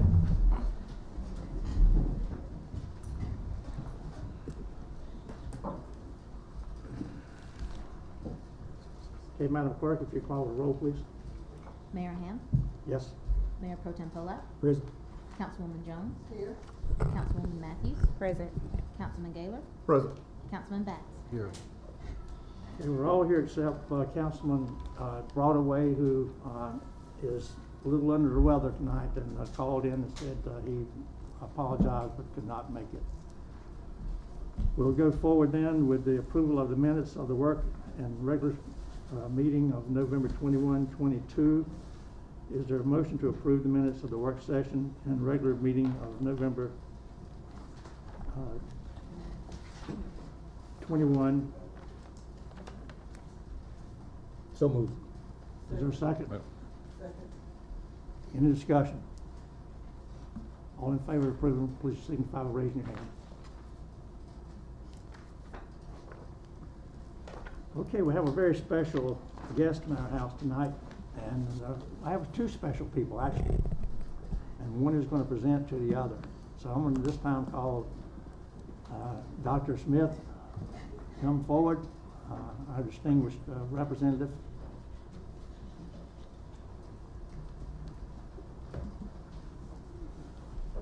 Good evening, sir. Good evening, everyone. How Good are evening. you? First, I want to say thank you for this opportunity, Mr. Mayor, Council, to come before you tonight. You did not have to do this, and I do appreciate this opportunity. Sure. But the special lady that you're about to meet is worth it, I promise you. Ms. Kametha, would you please come forward? Good evening, ma'am. Good evening. Introduce yourself to the people. I'm Kametha Boyette Johnson, and I'm delighted to be here tonight. I honor God for all that He's given to me to make it to this state. Well, we're here tonight to honor Ms. Kametha Boyette Johnson in that she is the recipient of the state's highest civilian honor. The governor of the great state of North Carolina has bestowed upon Ms. Johnson the Order of the Longleaf Pine. First and foremost, let me explain something about this lady if I can. Public service and community service. Public service is probably this community's greatest resource because we all are here public servants. But community service is any community's greatest asset She's both and more. She has served the state of North Carolina in employment to the state of North Carolina for how many years? 31 years. There's some people in this room that's not even been here that long.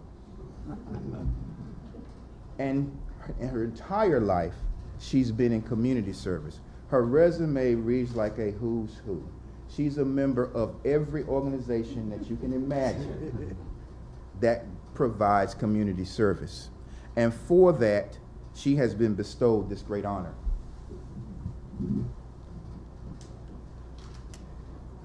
The Order of the Longleaf Pine. Let me put my glasses on.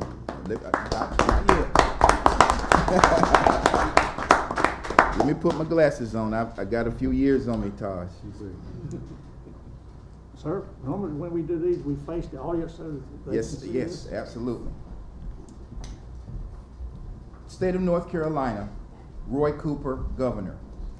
Reposing special confidence in the integrity, learning, and seal of the great state of North Carolina. While I'm reading this, would all of the supporters for Ms. Johnson please stand? Wow. That's who she is, okay? The Order of the Longleaf Pine. I do by these presents confer with the rank of Ambassador Extraordinary, privileged to enjoy fully all rights granted to members of its exalted order, among which is the special privilege to propose the following North Carolina toast in select company anywhere in the free world. Here's to the land of the longleaf pine, the summer land where the sun doth shine, where the weak grow strong and the strong grow great. Here's to down home, the old North State. I bestow to you the Order of the Longleaf Pine. You are now an ambassador for the state of North Carolina.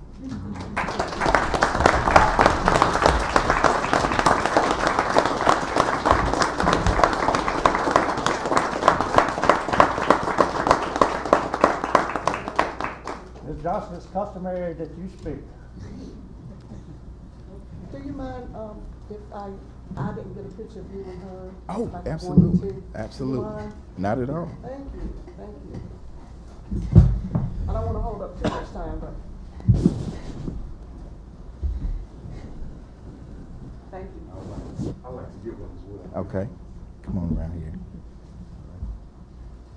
One, two, three. Thank you. Ms. Johnson, you want a picture of you and your supporters also?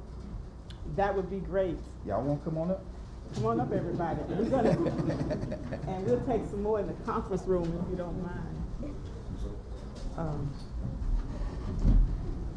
You happy? Mayor and council members, this is the, You come on. You can do it. No problem. wow. I was about to say, you might have to step up. Come on, Dr. Smith.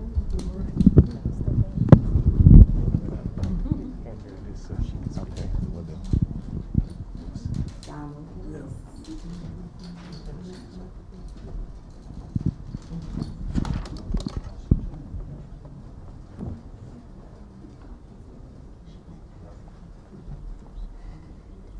Everybody looking this way?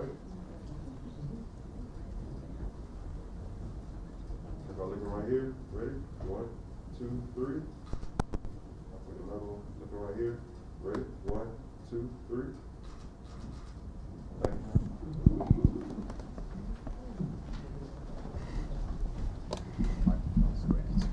Thank you, baby.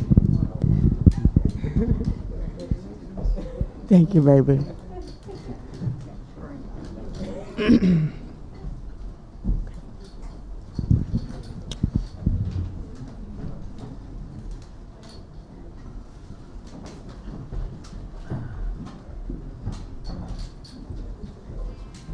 some stuff right there? Is that what you do? Okay.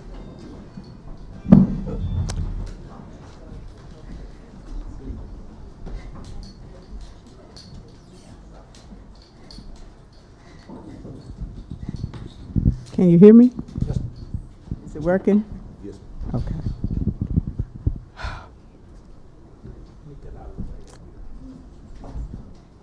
I must give honor and praise to God for my being here tonight, first of all. Mayor Ham, councilmen and women, city manager, thank you for this opportunity. My service journey began, of course, with the connection of my parents, the late James Herbert Boyette and Valente Cobb Boyette. They've transitioned. I was raised by my grandmother as well, the late Cora Bell Carnegie Cobb, who taught me early on the importance of service to humanity and the love for God. That was at an early age. And I was taught principles of character and ethics as a youngster growing up in the family church, Stanley Chapel Free Will Baptist Church, out in the country between Mount Olive and Dudley. And I'm appreciative of all of the teachers and mentors and advisors that I had from elementary school all the way through graduate school, because I'm here today because of all of the support that I've gotten over the years.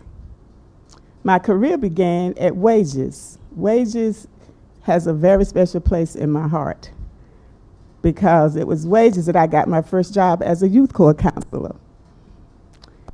And after graduating from college, I came back to Wages to work as manpower specialist. Well, after a period of time, I left Wages and went to Cherry Hospital, where I worked for 31 years, ranked from a social worker 1 to a clinical social work supervisor. And there I had the opportunity to serve not only the clients, but the families, and to work with the agency on making sure that the mentally ill got the best service that they could get. I had the opportunity to join several boards, and that gave me the opportunity to serve the mentally ill, the mentally retarded, the elderly, the youth at risk, and children. So that was a blessing to serve all of those citizens. I have served on about 14 boards in Wayne County, and some of them I'm still serving on, like Wages again, also OIC back in the day, Operation Bootstrap with Ms. Hamilton, Crossroads to Understanding with Shirley Edwards, Mr. Ackerson, one of my former, I want to say students, but he was my employee. I served on his board as well, and he served the mentally retarded.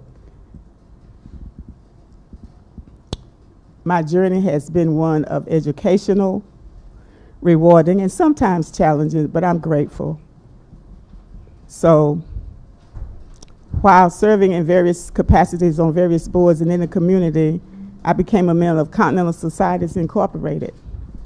That's an organization whose focus is primarily on children and youth in the areas of health, education, employment, recreation, and the arts and humanities. I've served that organization for 45 years, and I've received every award that you can get at every level. And I've received a number of accolades over the years of my service, almost 5 decades, to say the least. So I'm honored and grateful to the governor and his committee for awarding me this special award. I could not have done it without the support of Dr. Raymond Smith and his staff, because they were on point every step of the way. The person that really pushed the effort is not here, Miss Mary Singletary. She has some health challenges, but she suggested I apply for this award years ago, and I was like, no, I don't want to do that. I don't think so. I don't think I'm in that league. She said, yes, you are. And she kept pushing me and pushing me. And then I said, well, let me ask a cousin of mine. I don't think Milton is here. Milton, he's a retired Marine. Any Marines in the house? Hoorah. Okay, Mr. Salmon and Dr. Newton. And he said, you are overqualified for the award. I said, you got to be kidding me. He said, yes, you are. So between Dr. Smith, Ms. Singletary, and my cousin Milton, I applied for the award. submitted the information up in July, and Dr. Smith's office let me know that it was well received and that I would hear something by November. And about 3 weeks ago, I was in Walmart when Milton called me and said, "Are you sitting down?" I said, "No, I'm in Walmart." He said, "Well, I'm going to tell you something." He said, "You have gotten the long..." I said, "Thank you, Jesus." And as I reflected over my years of service, I kind of want to share a little humor. I was kind of like Urkel. Remember Urkel in Good Times? I looked back and I said to myself one day, "Did I do that?" But thank God for the journey. I was able to do that and more. And I just believe that as you're elevated in life, you need to lift somebody else up. And like I said, my start was at Wages. I continue to serve on the Wages Board. They're doing a lot of great things for this community. The Continentals are doing a lot of great things for this community. The Carver alumni is doing a lot of great things for this community. The Johnson C. Smith University alumni is doing a lot of great things for this community. So, and other groups that I represent. I thank God. And if I could, Mayor, could I just recognize some very special people? Yes, ma'am. This journey could not have happened without the support of my family. And I know that my son and daughter sacrificed a lot for me to do a lot of things that I do, but they were patient with me, and they have and continue to be very supportive. So Jamal, would you come up, please? My son Jamal LaVar Johnson. If there's any Rams in the house, he's a Winston-Salem State Ram. My daughter Janae Valenti Johnson. She's also a Winston-Salem State Ram. They're my pride and joy. They're my spiritual counselors, and they call me out when I need to be called out. I also would like to introduce my older brother, Robert. He's a Viking, Elizabeth City State University. Okay. And my sister, Miss Ruthie Boyette Packenham, who's also a Ram, Winston-Salem State University. And one of the cookingest ladies in North Carolina is one of my aunts, Donnie Isler, wear high heel shoes that I can't wear. Ain't Donnie Boyette Isler, my aunt, my dad's oldest sister, is here with me. And I think she's, I ain't gonna tell your age, ain't Donnie, but she also works with Wages. She's 91.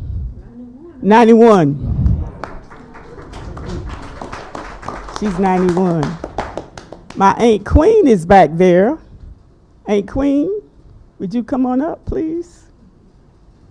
She's the baby sister. Queen Boyette. My god sister, Miss Minnie Thompson, is in the house. Come on up, Minnie.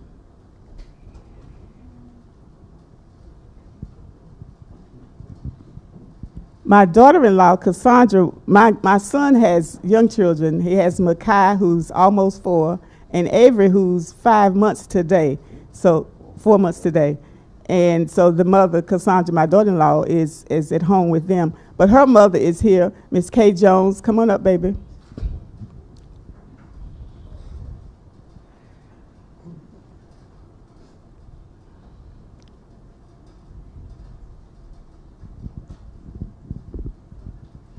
I have the JCSU connection in the house.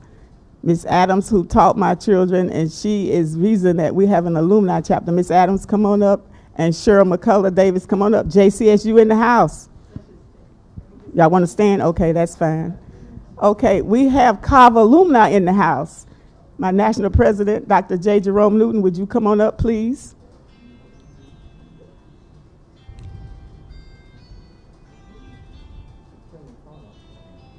Is that your phone? It's not his phone. Okay. The beloved Cherry Connection, Cherry Hospital, Alicia, Millicent, Donald, work with all of them, beautiful people. My Continental sisters, would you please stand, all of you that are here tonight.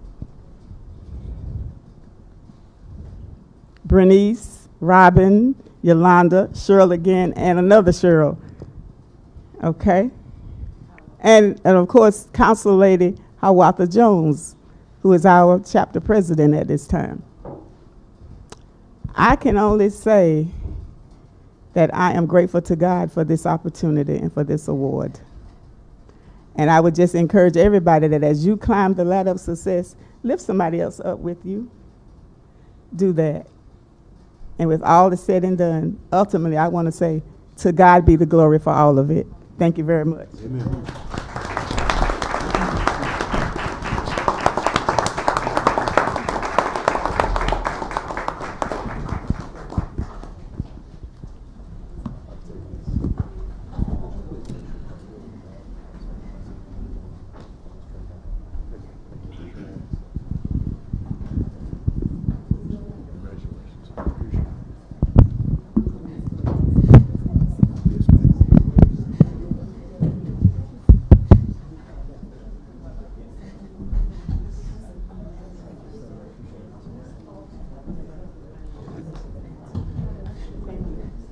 I love that.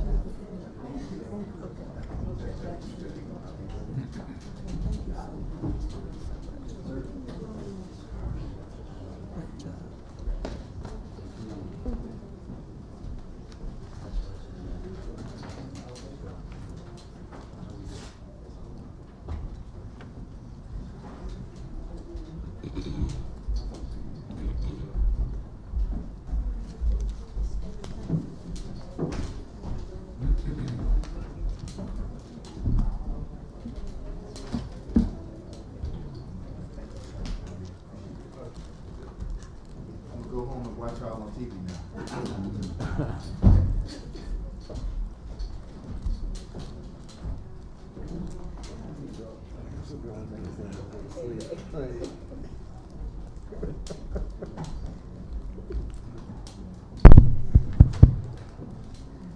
Thank you.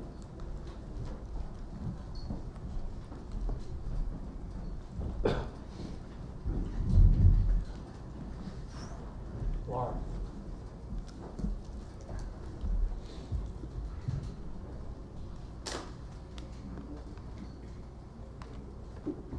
Okay, that's pretty impressive. Pretty impressive. This time we'll go into public hearings, and our planning department will address Z2122 Lane Farms Incorporated.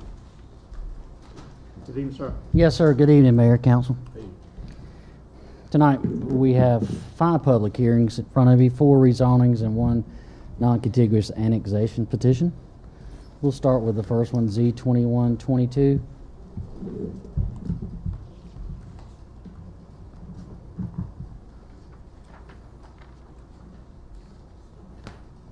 Before I begin, let me refresh your memory, because this is a hearing that you've heard before. We're actually continuing the hearing from the previous month public hearing concerning this matter. So if you'll recall, at the November 7th council meeting, a public hearing was conducted for 8.43 acres of vacant agricultural farmland to be rezoned from residential 20 agricultural to general business. This 8.43 acres was a portion of an existing 15 acres tract occupied by woodlands, and a portion of it was a solar farm. The applicant was required to have a survey of the 8.43 acres proposed for rezoning completed prior to the November 7th public hearing. Since the applicant was unable to do so, council voted to continue the public hearing to tonight's council meeting, based on the applicant's submission of the required survey that you have in your packet. We'll look at in just a second. Council has a copy, again, of the survey delineating the proposed zoning for the site. Mayor, tonight the council will continue the hearing for deliberation and final council action. With your permission, Mayor, I'll be glad to just go through some real brief points if anybody needs some pointers regarding that rezoning. So again, this property is located off of Belfast Road, again 8.43 acres. The owner was Lane Farms. The applicant was Airhaven Properties. Again, the proposed zoning for this site was for general business. As you see, the property is outlined in blue there, from the woodlands and the solar farm to the north You'll see that that part is not a part of this rezoning request. The agricultural farmland, the clear land that you see within that blue box is part of this rezoning request. Again, we're going to be going from residential agricultural to general business. Property to the north is zoned R20A CD, R40. To the north, to the west, again, additional residential property, R20. A non-conforming manufactured home park zone to your west. And to the south is general business. To the east, you see I-2 conditional district for a sawmill. So the land use plan recommendation at this time shows that the property, the designation there is medium density residential and industrial. Despite neither the land use designation identifying general business as a corresponding district, the land use plan desires new industrial development to take place within an existing or planned industrial park. Given that a portion of this parcel has already been developed as a solar farm, it is with minimal potential to be developed as an industrial site or planned industrial park. Again, there's your comp land use plan. Here's a survey of the property, again with Belfast Road to the left of the illustration. You'll see the woodlands there as a dividing line between the zoning district of R20CD. The area closest to Belfast is being proposed for general business. Staff evaluation is that this proposal, the 8.43 portion, is not an existing industrial development site. Property lacks the capability to become a future industrial park. Property is adjacent to other properties that are located in the general business zoning district and would aid in the growth of this area as the potential to develop. Staff is recommending approval based on the fact that there is adjacent general business zoning and the presence of a solar farm limits the parcel's capability to be utilized as an industrial site or a future industrial park.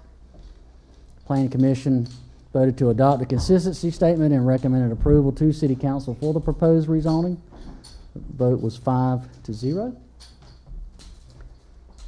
At this time, we'll continue the hearing, Mayor, and we'll discuss the vote at the end of the hearing.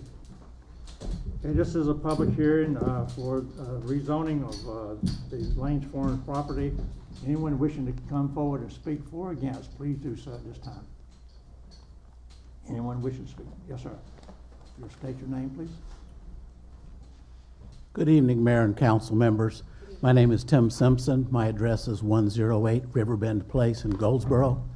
I'm actually a member of Salem United Methodist Church who shares a side property line with this proposed rezoning parcel. And our church members just had a couple of questions about the general business zoning for the planning staff tonight, if that's possible. I'm going to ask you to come up forward. We're interested in what the side setback for general business is. Yes, sir. For general business, it would be 15 feet. Okay. Is outside storage an allowed use in general business? Not without approval from City Council. And that's in the form of a special use permit? That would be a special use permit, yes, Okay. sir. Is there any type of side property line screening requirement associated with this parcel and our parcel? There is a required buffer yard requirement for the site. If there is outside storage, there will be additional screening requirements for that storage if approved by City Council. But even if there is not outside storage, there is still a screening? Still a buffer yard requirement, yes, sir, consisting of plants and shrubs meeting our landscaping ordinance. Yes, An sir. earth berm or just vegetation? It can be. That is an alternative And option. Yes, sir. Is screened fencing, That is an option as well. even if there is no outside storage? That is, well, not screened fencing. We would prefer vegetated buffer yard. Okay. Yes, sir. All right, great. That's all the questions we had. Thank you very much. Thank you, sir. Anyone else wish to speak for or against this rezoning? If not, I'll close the public hearing and I'll ask the council to consider that is there a motion to adopt a recommendation for approval and consistency statement that the Goldsboro Planning Commission has approved and adopt the approval ordinance with the inclusion of the consistency statement, or Is there a motion to deny and adopt the ordinance to deny with the inclusion of a statement that deems this conditional rezoning request to be inconsistent?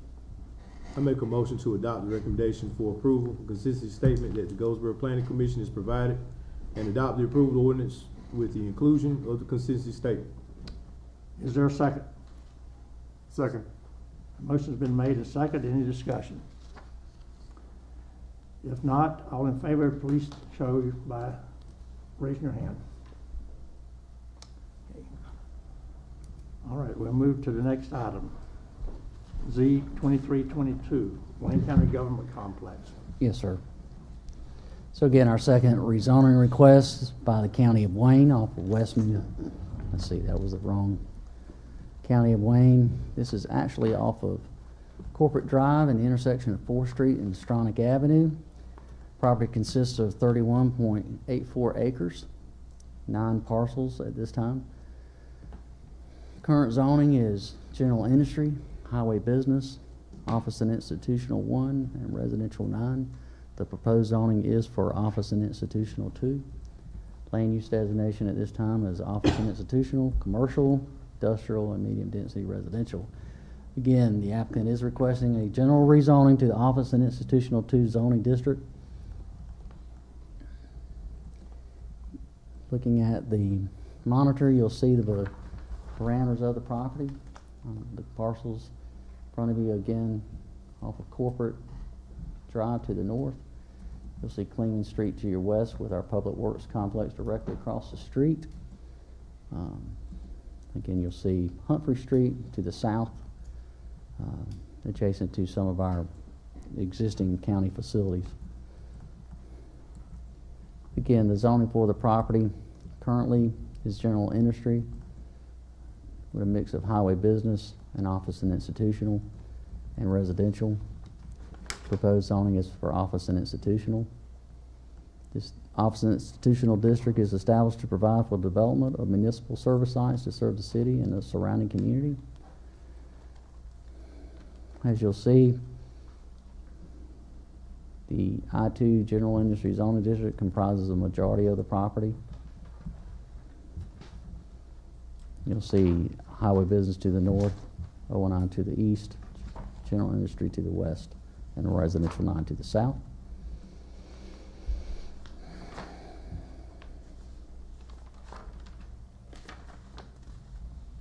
This is our comprehensive land use plan, showing commercial, industrial, again, a large part of it being office, plan for office and institutional development, medium density residential. So the application was distributed to our TRC for comments regarding the proposed zoning. Due to this being a general rezoning with no specific use for the property yet being proposed, there were no comments, and comments will not be generated until a site-specific plan is submitted for development. NCDOT will require driveway permits at a minimum for future development. This is a general rezoning to the Office and Institutional 2 zoning district. As such, again, all uses within that zoning district need to be considered. This district is designed primarily to serve as the home for municipal service sites. These properties are adjacent to to current municipal service sites. Staff is recommending approval of the rezoning request based on the fact that a significant portion of the subject property is in the office and institutional land use designation. In addition, the parcels proposed to be rezoned are adjacent to other county facilities that are permitted use in the O&I 2 zoning district. Lastly, the office and institutional zoning district would serve as an appropriate buffer to mitigate conflicting land uses between commercial, industrial, and residential uses which currently surround the site. Planning Commission voted to adopt the consistency statement and recommended approval of City Council for the proposed rezoning. The vote was 4-0. We had one member abstain due to a conflict of interest. Mayor, I'll turn it back over to you for the public hearing. Any questions by the council? This is a public hearing for Z 2322. Anyone wishing to speak for or against, please come forward. Anyone wishing to speak?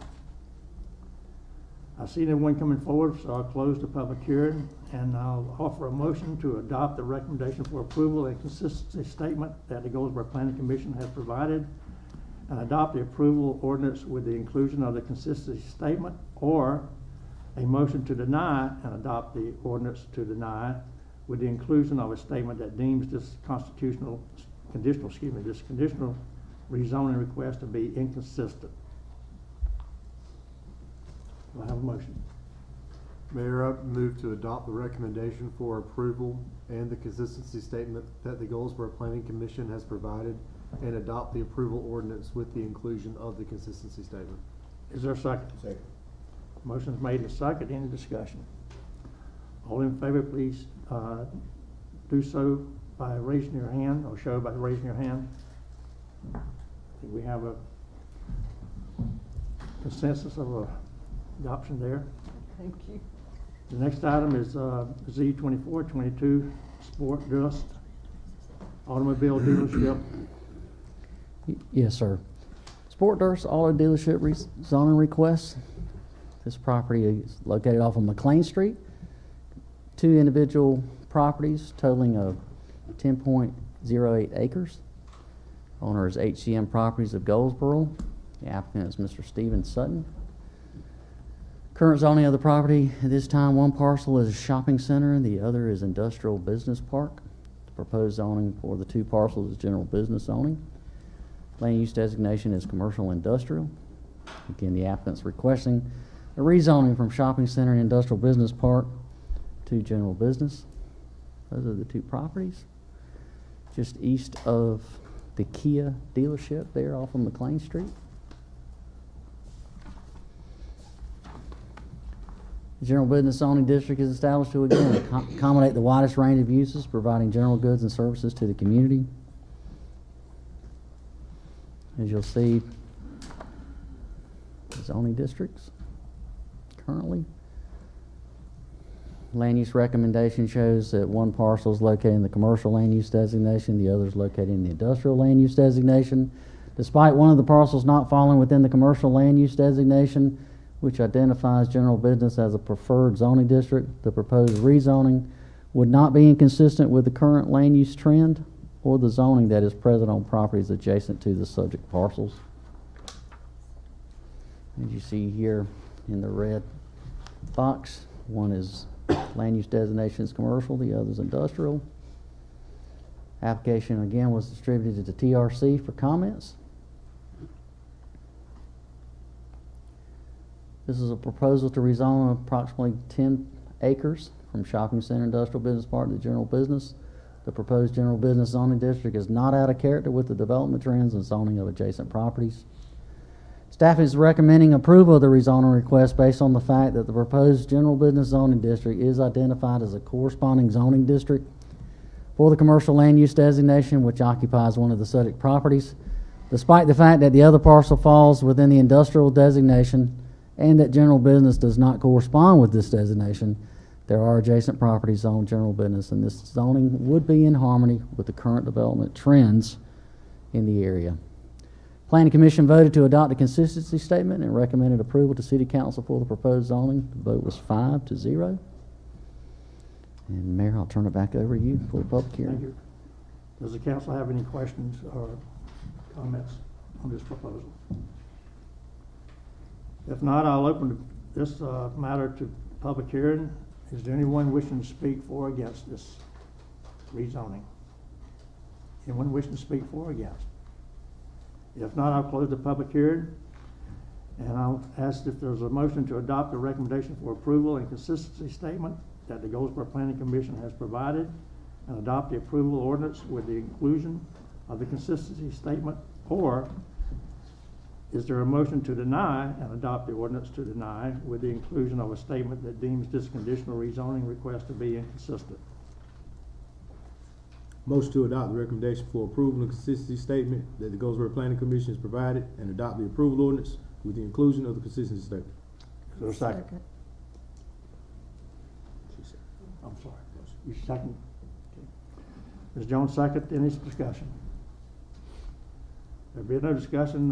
Please Show your approval of this by raising your hand. Okay. We'll move to item F, non-contiguous annexation petition, Harry and Molly LLC. Yes, sir. So, Lot 12 is a request by Harry and Molly LLC to be annexed into the city limits of Goldsboro. This piece of property is located adjacent to property that has been similarly rezoned there next to our industrial park, between North Oak Forest Road and East Ash Street Extension. So the City Council at their meeting on November 21st, 22 scheduled a public hearing for the proposed annexation of the subject property. A public hearing notice was properly advertised stating the time and place and purpose of the meeting. Pursuant to GS 168-58 for non-contiguous annexation proceedings at the public hearing, all persons owning property in the area proposed to be annexed, as well as the residents of the municipality, shall be given an opportunity to be heard on the proposed annexation. If the council determines that the proposed annexation meets the requirements of GS 168-58, it has the authority to adopt the annexation ordinance. Attached is a report prepared by the planning department in conjunction with other departments concerning the subject annexation area. All services can be provided. Mayor, we have a recommendation there that by motion at the public hearing adopt the attached ordinance annexing Harry and Molly Lot 12 effective December 30th, 2022. You'll see this piece of property in the lower right-hand corner of the survey there to the right. And of course, we have a vicinity map that tries to give you some idea of where this piece of property is, located off of McLean Street. So, Mayor, again, I'll turn it right back to you.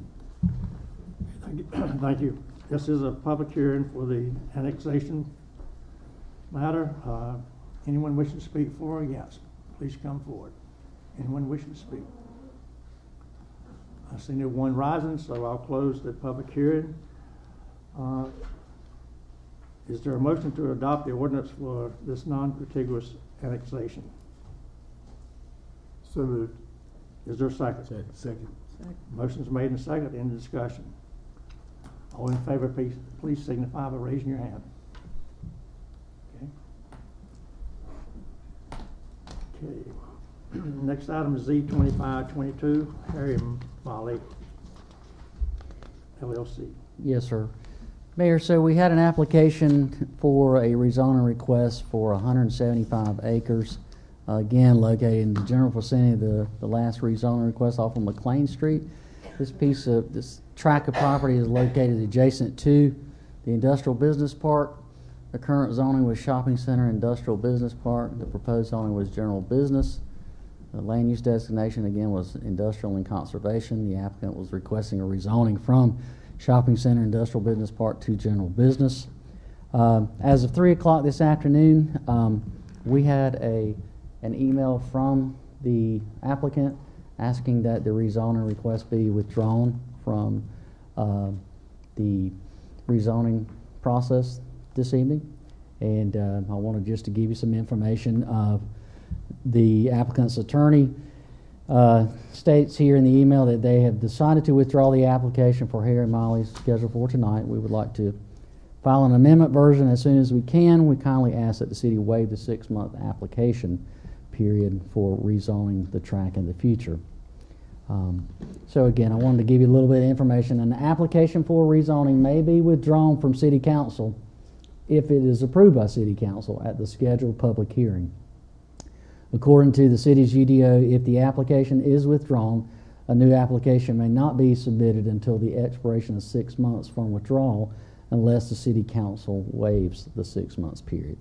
Again, they've had some conversations with county leaders, with city leaders, staff, and other developers, and at this point in time, they're going to regroup and decide how they would like to consider development of this tract of property in the future. But at this point in time, they are asking for a withdrawal of their application, but that does need to be approved by City Council, as well as a 6 months waiver from coming back and having the rezoning request we heard. So I'll ask, is there a motion to accept the request from Harry and Molly Z2522 to be withdrawn and to waive the 6-month requirement to come back for resubmission.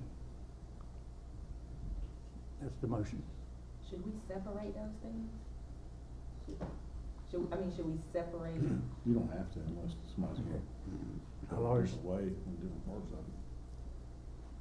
we don't have to, but I mean, we can, if that's. Do we know what sort of development they're interested in doing? Do we Not know at this anything? time, nothing specific.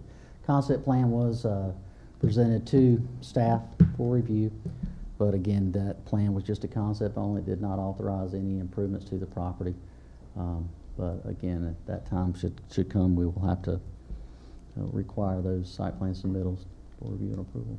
Well, my thought is they complied with everything, with submitting all the things in a timely manner once. Obviously, they could have allowed us to go ahead and go through with it, get the zoning change, and then do or don't do whatever they were going to do anyway.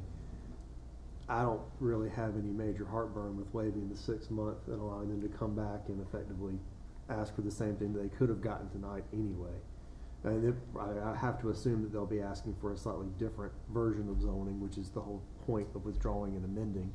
But I don't necessarily have any heartburn over the waiving the 6 months in this situation. I'd love to know more, but on the surface, it doesn't seem that unreasonable. I don't think so either. I just, if somebody else does it, then we need to remain consistent with the waiving, even I agree with that. Even if it's not in line with how efficient they was with their process, we have to remain consistent in offering that waiver. So I personally don't take issue to it at all. We gotta remember the decision tonight if it comes up again, in my opinion. Yes, ma'am. Any other comments or questions? So, the motion is that we allow them, or we accept their withdrawal and waive the 6 months requirement to come back again. That's right, yes, sir. Is there a motion? Someone forwarded that motion? So moved. Okay. I'll do it. Motion made, second. Any further discussion? If not, we'll have it as the, on the consent agenda. Oh, we need a vote, okay, all right. I heard the motion and second, and discussion. All in favor, please signify by raising your hand. Okay. Thank you, Mayor. Thank you, Council. Okay, at this time, we'll go into the public comment period. Anyone wishing to come forward and speak, please do so. Remind you that you have 3 minutes to speak. Anyone wishing to speak? A familiar face. Hi there. Hello. Hello. I just went in a panic attack. I thought it was 10 minutes, but now it's 3.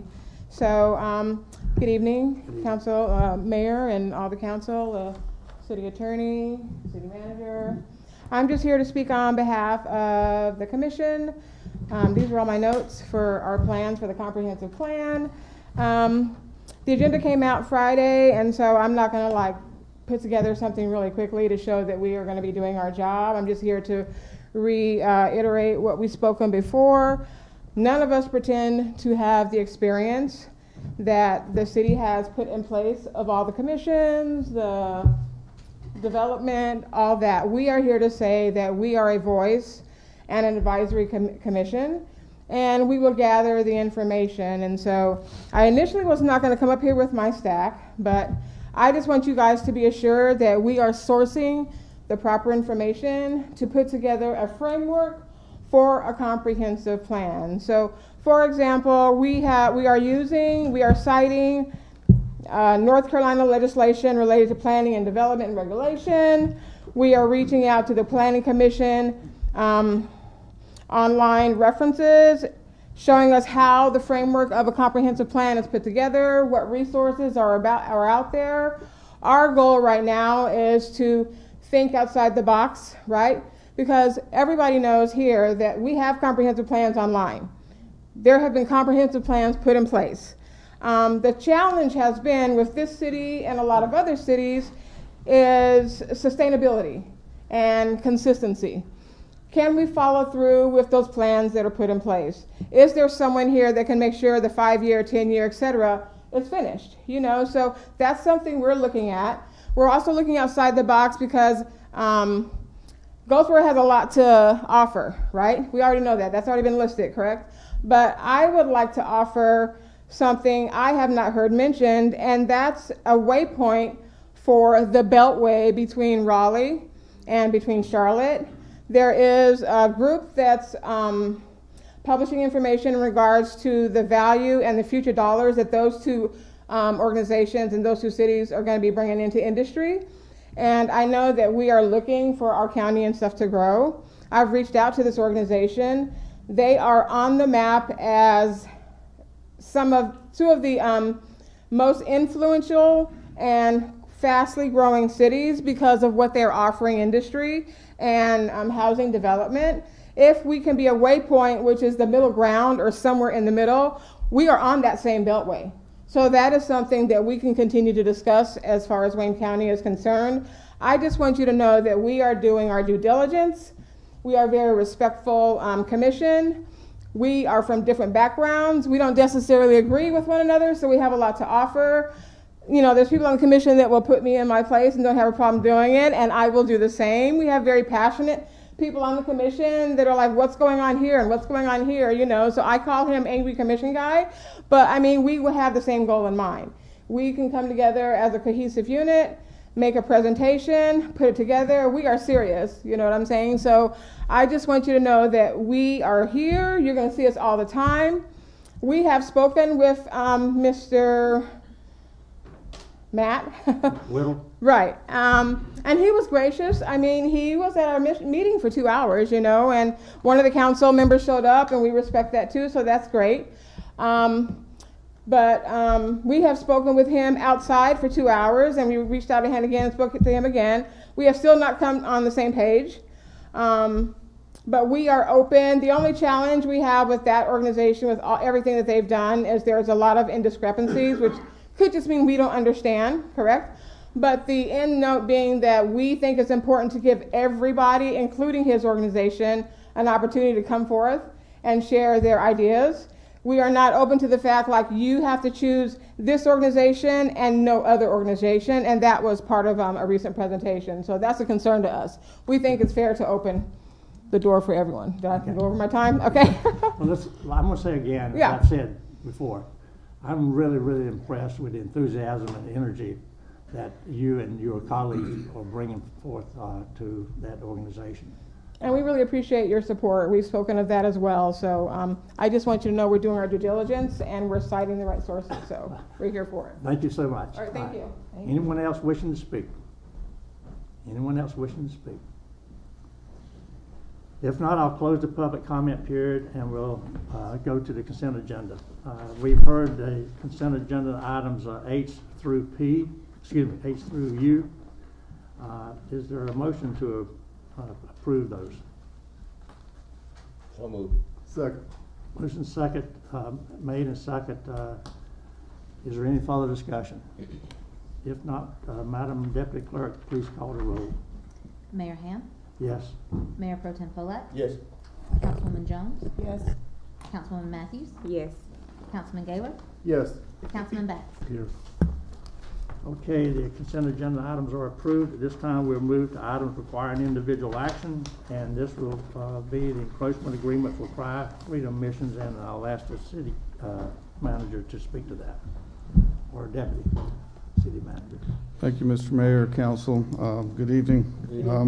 Tonight we have Cry Freedom Missions here. They're requesting installation, or actually an encroachment agreement for the installation of an air filtration and exhaust system in order to complete their building renovations downtown at their building. So the city's understanding is that while the design options are limited, that's one of the reasons why they're requesting the encroachment agreement. They're asking that they allow Cry Freedom Missions to extend over a portion of the city's property, and it gives them no other specific rights. Staff believes this is the most efficient solution, and the city attorney has drafted an agreement that follows work on the property and ventilation hood to move forward. And we have Jonathan Chavis here, who'd like to kind of give you an update on things. He's got a PowerPoint. Maybe you have any questions for me first, though. Okay. Anyone have any questions of, Matt? Yeah, Matt. I don't know, this may be a question for Ron too. Okay.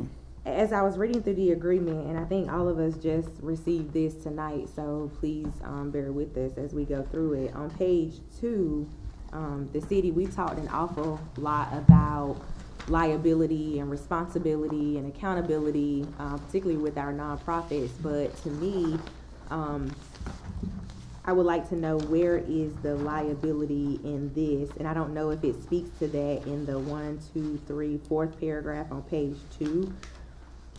And if it doesn't speak to that, can we include some terminology and some liability if something was to happen, worst case scenario? Sure, I'm definitely going to hand that over to the city attorney since he drafted the article. Thank you. We included the hold harmless paragraph, which is there's one incomplete or the partial at the top, 1, 2, 3, 4th one down. Page 2, Ron? Yes. Party of the second part hereby agrees to maintain, retain ownership, and indemnify and save harmless the party of the first part, which is the city, from all damages and claims for damage may arise by reason of installation, failure, and or maintenance of the encroachment.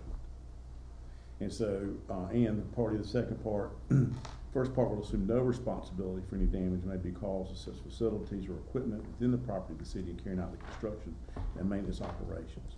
And so we've covered ourselves there. The other issue is with, as far as if, I'm not really sure how a scenario would come out, but if, let's say a person's walking in the area and a piece of the whatever piping falls and hits them on the head, well, that's not going to be a city problem because that's not city negligence. That is their negligence or their builder's negligence for how they installed it. So as far as any kind of liability risk on the city in this situation is very small, if any.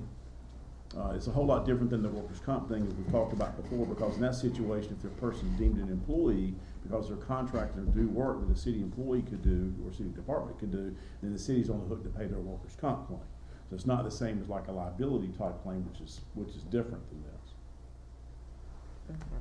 So to Councilwoman Matthews' point, because I echo the same concerns. If it's general horseplay and someone gets hurt, they're on our property, but it's, they get hurt due to this particular installation, who eats the cost, or is there even a claim? It's not even a claim if they're doing horseplay. One of them gets injured and they injure each other. Right. Just because they're on city property doesn't, the city's not liable just because somebody gets hurt on the property, period. People think there's strict liability. Oh, I got hurt at your house or at your business, you gotta pay. No, you have to prove I did something wrong. Okay, and so you're talking about negligent maintenance or failure to repair, and so with this type of area, my understanding is just a cleared lot. Is that right? Yes. Just a cleared lot. So there's nothing there as far as the city's concerned, structure-wise. And then these things are coming out from their building, so it's going to be obvious that it's their structures and their materials that's coming out on the side of their building. And really, the encroachment itself is talking about being the fact that it's got to come out, so it's taking up airspace. So I know that in addition to some design limitations, it also mentioned in the agenda packet about some financial restrictions as well. So my only concern with that is if another business is faced with this and they have the financial capacity to go upward or to follow another design. Y'all know I can sound like a broken record, but I just want us to consider if council decides to approve this tonight, you do one for one, you gotta be willing to do it for everybody else. And when I look at a financial restraint, which totally understand that, versus it's just some design issues, those two things are different in my opinion. So I personally don't know how I feel about. Does the council have to approve this tonight? I mean, we just got it. Well, we don't have to approve it, but it's submitted to us for approval, to our consideration for approval. Let's put it like that. But we haven't heard from Mr. Chavis or Craft Freedom either. All right, so thank you guys for hearing our concern. I've got Ms. Beverly Weeks with us as well as Bill Rule, who's our contractor. Cry Freedom Missions, if you don't know, we are the state's largest provider for human trafficking victims. So everything that we do, we actually work here in our local jails. We serve all the female inmates that come through our local jail system. We're in there every Thursday. We do classes with them. We also help the homeless and those that have been trafficked. And so part of our mission is to help the most broken in our society. We work with the SBI and local law enforcement across the state. We have about 1,800 clients right now. So that is part of our mission and our privilege, is to be able to help individuals who've had some horrendous abuse. We own a safe house, which is a 16-bed safe house. And our case management team, again, works across the state to help individuals that have been horrifically abused. And so this shop is a means for us to be able to provide income that helps run our safe house, as well as the opportunity to be able to help those survivors. Once they work through our long-term plan, they can then have employment at our shop, and they get vocational training as well as full-time employment once they graduate from the program. So I got a couple pictures here that I think will really help you see what we've done. This is an old building. Maybe I've hit this wrong. Here we go. Nope, turned it off.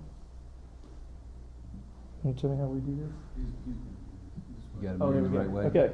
So this was the old movie theater. It's been unoccupied and in disrepair for at least 30 plus years. So there on the left, you see what it looked like before. On the right, we've refurbished it and made it look new. Here in the next one, you see what the building looked like inside as we started. It was basically just brick. You can see where we did the flooring there, started putting in a mezzanine area. Then the next slide, you see what it looks like currently. We just opened up a soft opening for the front part Saturday, had a great response from everyone. Then the next picture, you can see it from a different angle, what it looked like prior. And then again, the next picture, that's what it looks like currently. Then the next picture, that's what it looked like looking from the back towards the front. And that's what it looks like now. And this is also the back area where the cafe is going to be. And that's what the cafe area looks now. We serve coffee there. And then we're also going to be serving lunch. Now this is the back side. This is where the proposal is. Because of the way the design of the building was, we didn't have the ability to go straight up because the hallways for the stairwell that we had to have per code, we couldn't. So there's a hallway right there where the edge is, and so we couldn't go up. And so it would have required us to completely move everything that was designed, and there just was very limited options for us to do that. And so that's where the proposed area is going to be for the makeup air, as well as the exhaust fan.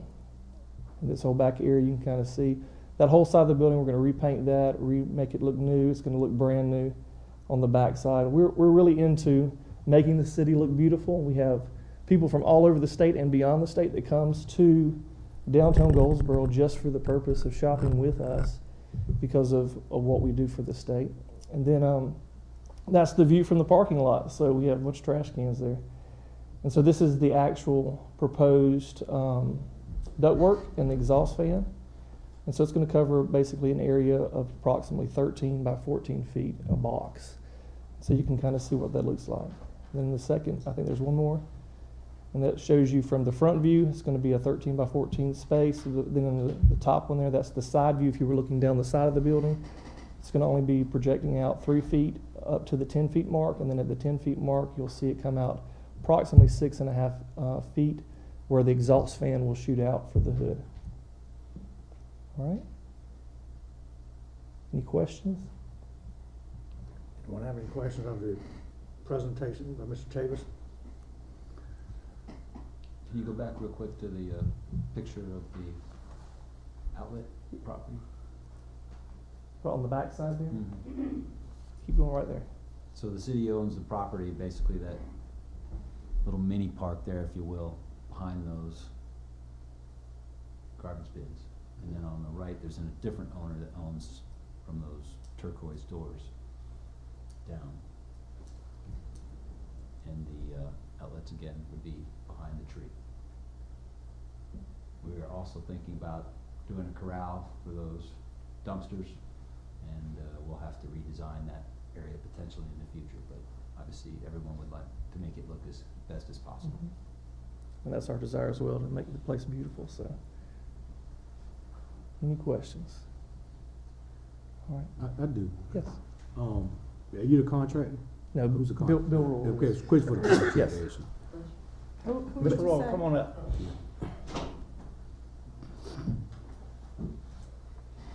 Based on the, I guess, the integrity of that wall, always looking at stuff from a former firefighter standpoint.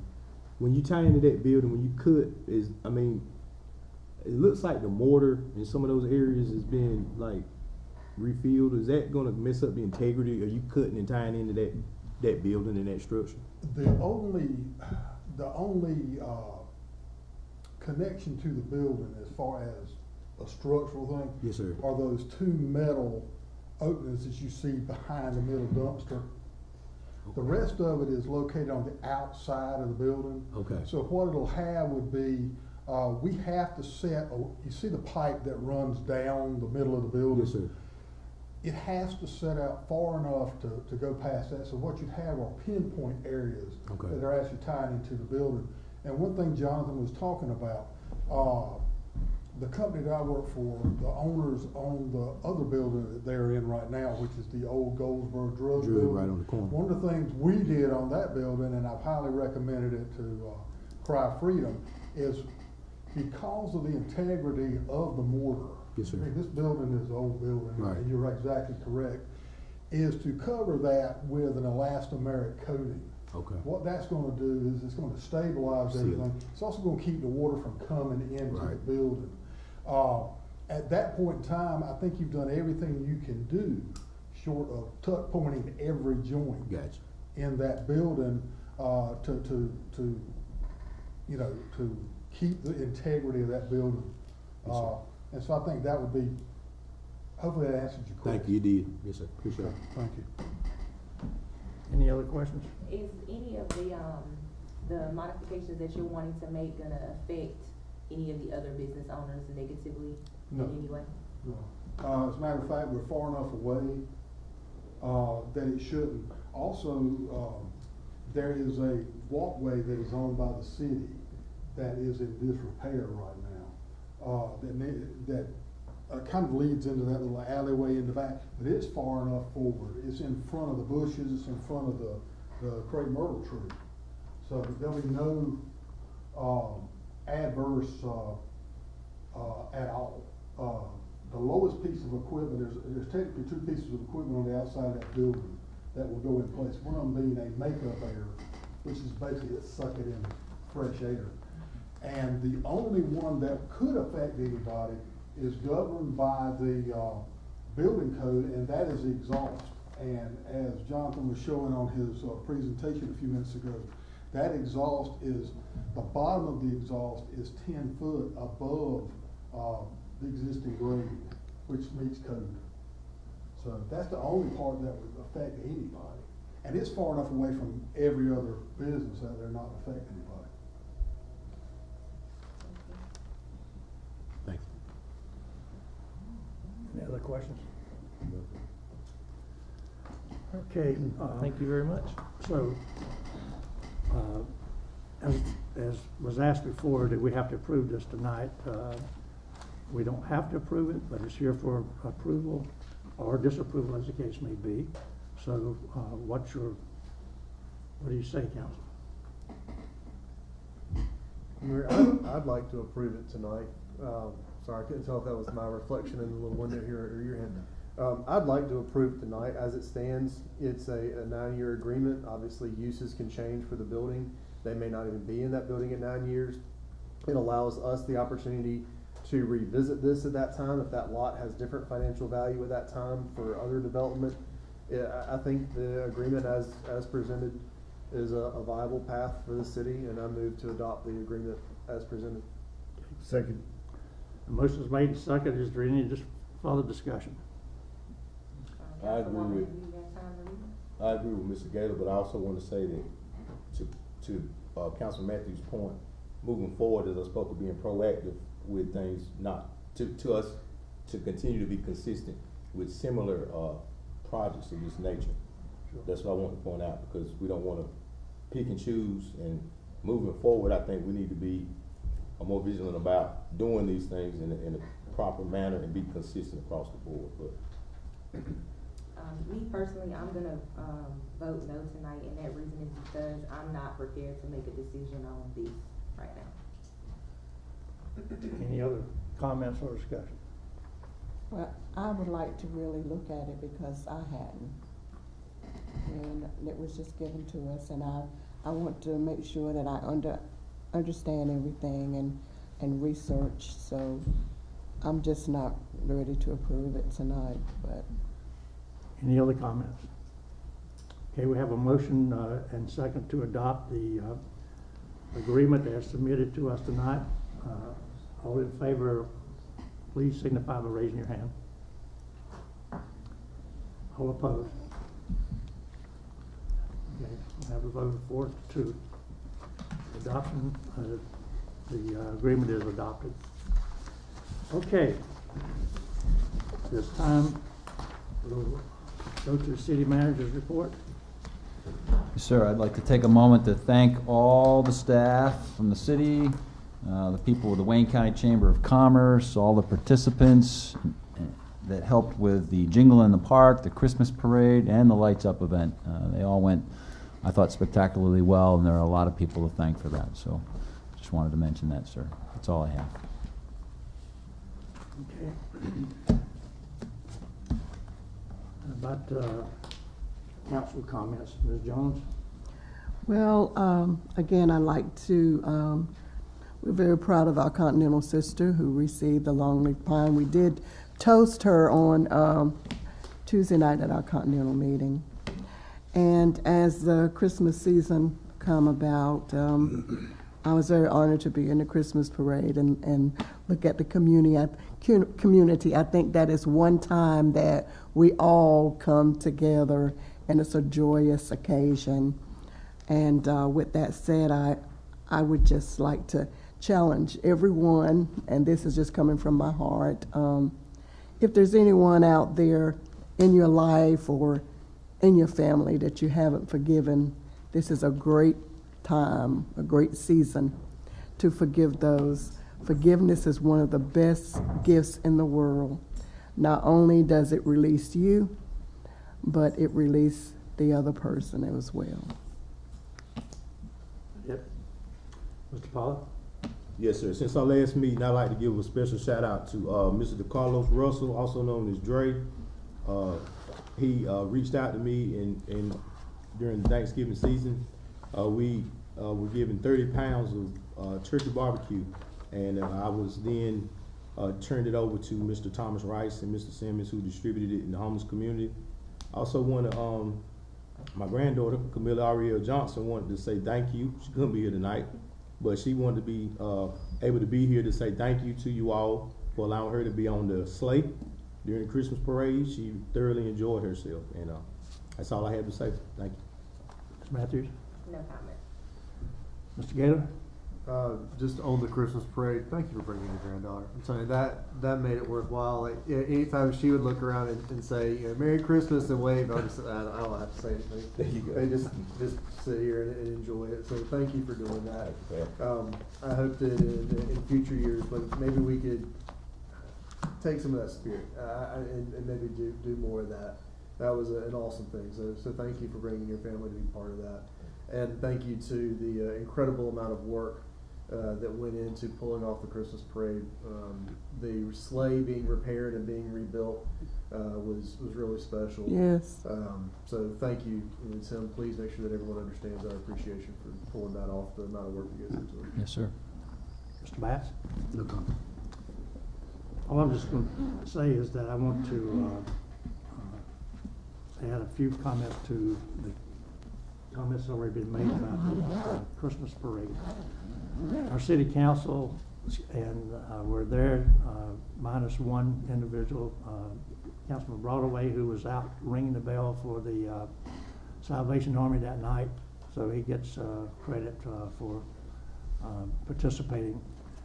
And we were blessed, all of us, that the parade went off as scheduled. Because there was inclement weather, it was sprinkling literally as the float started moving away, but I don't think any of us got wet. And like in the Lights Up event that we had here a few weeks ago, this town and the communities around us really come out for worthy causes.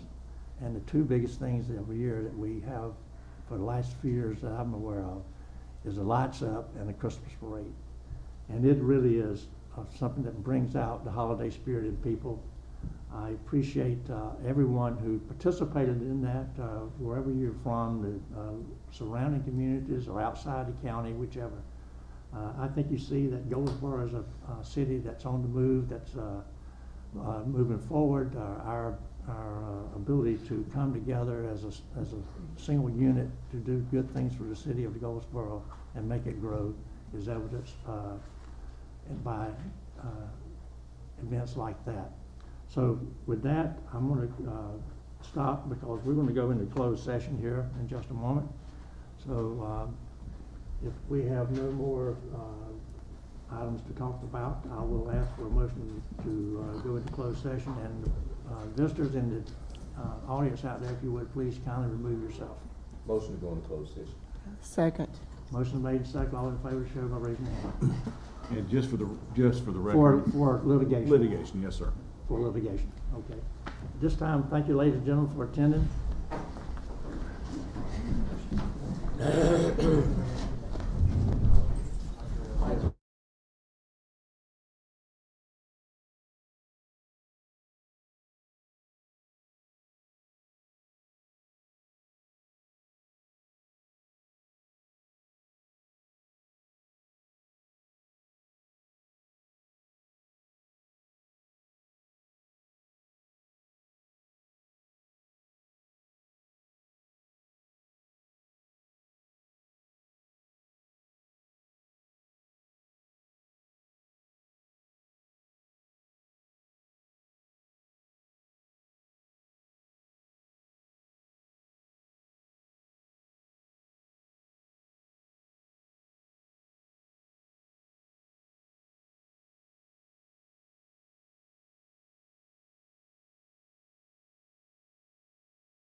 Housing, Thursday.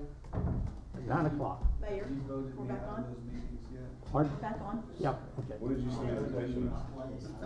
Okay, is there any further discussion? Any further discussion? If not, meeting adjourned.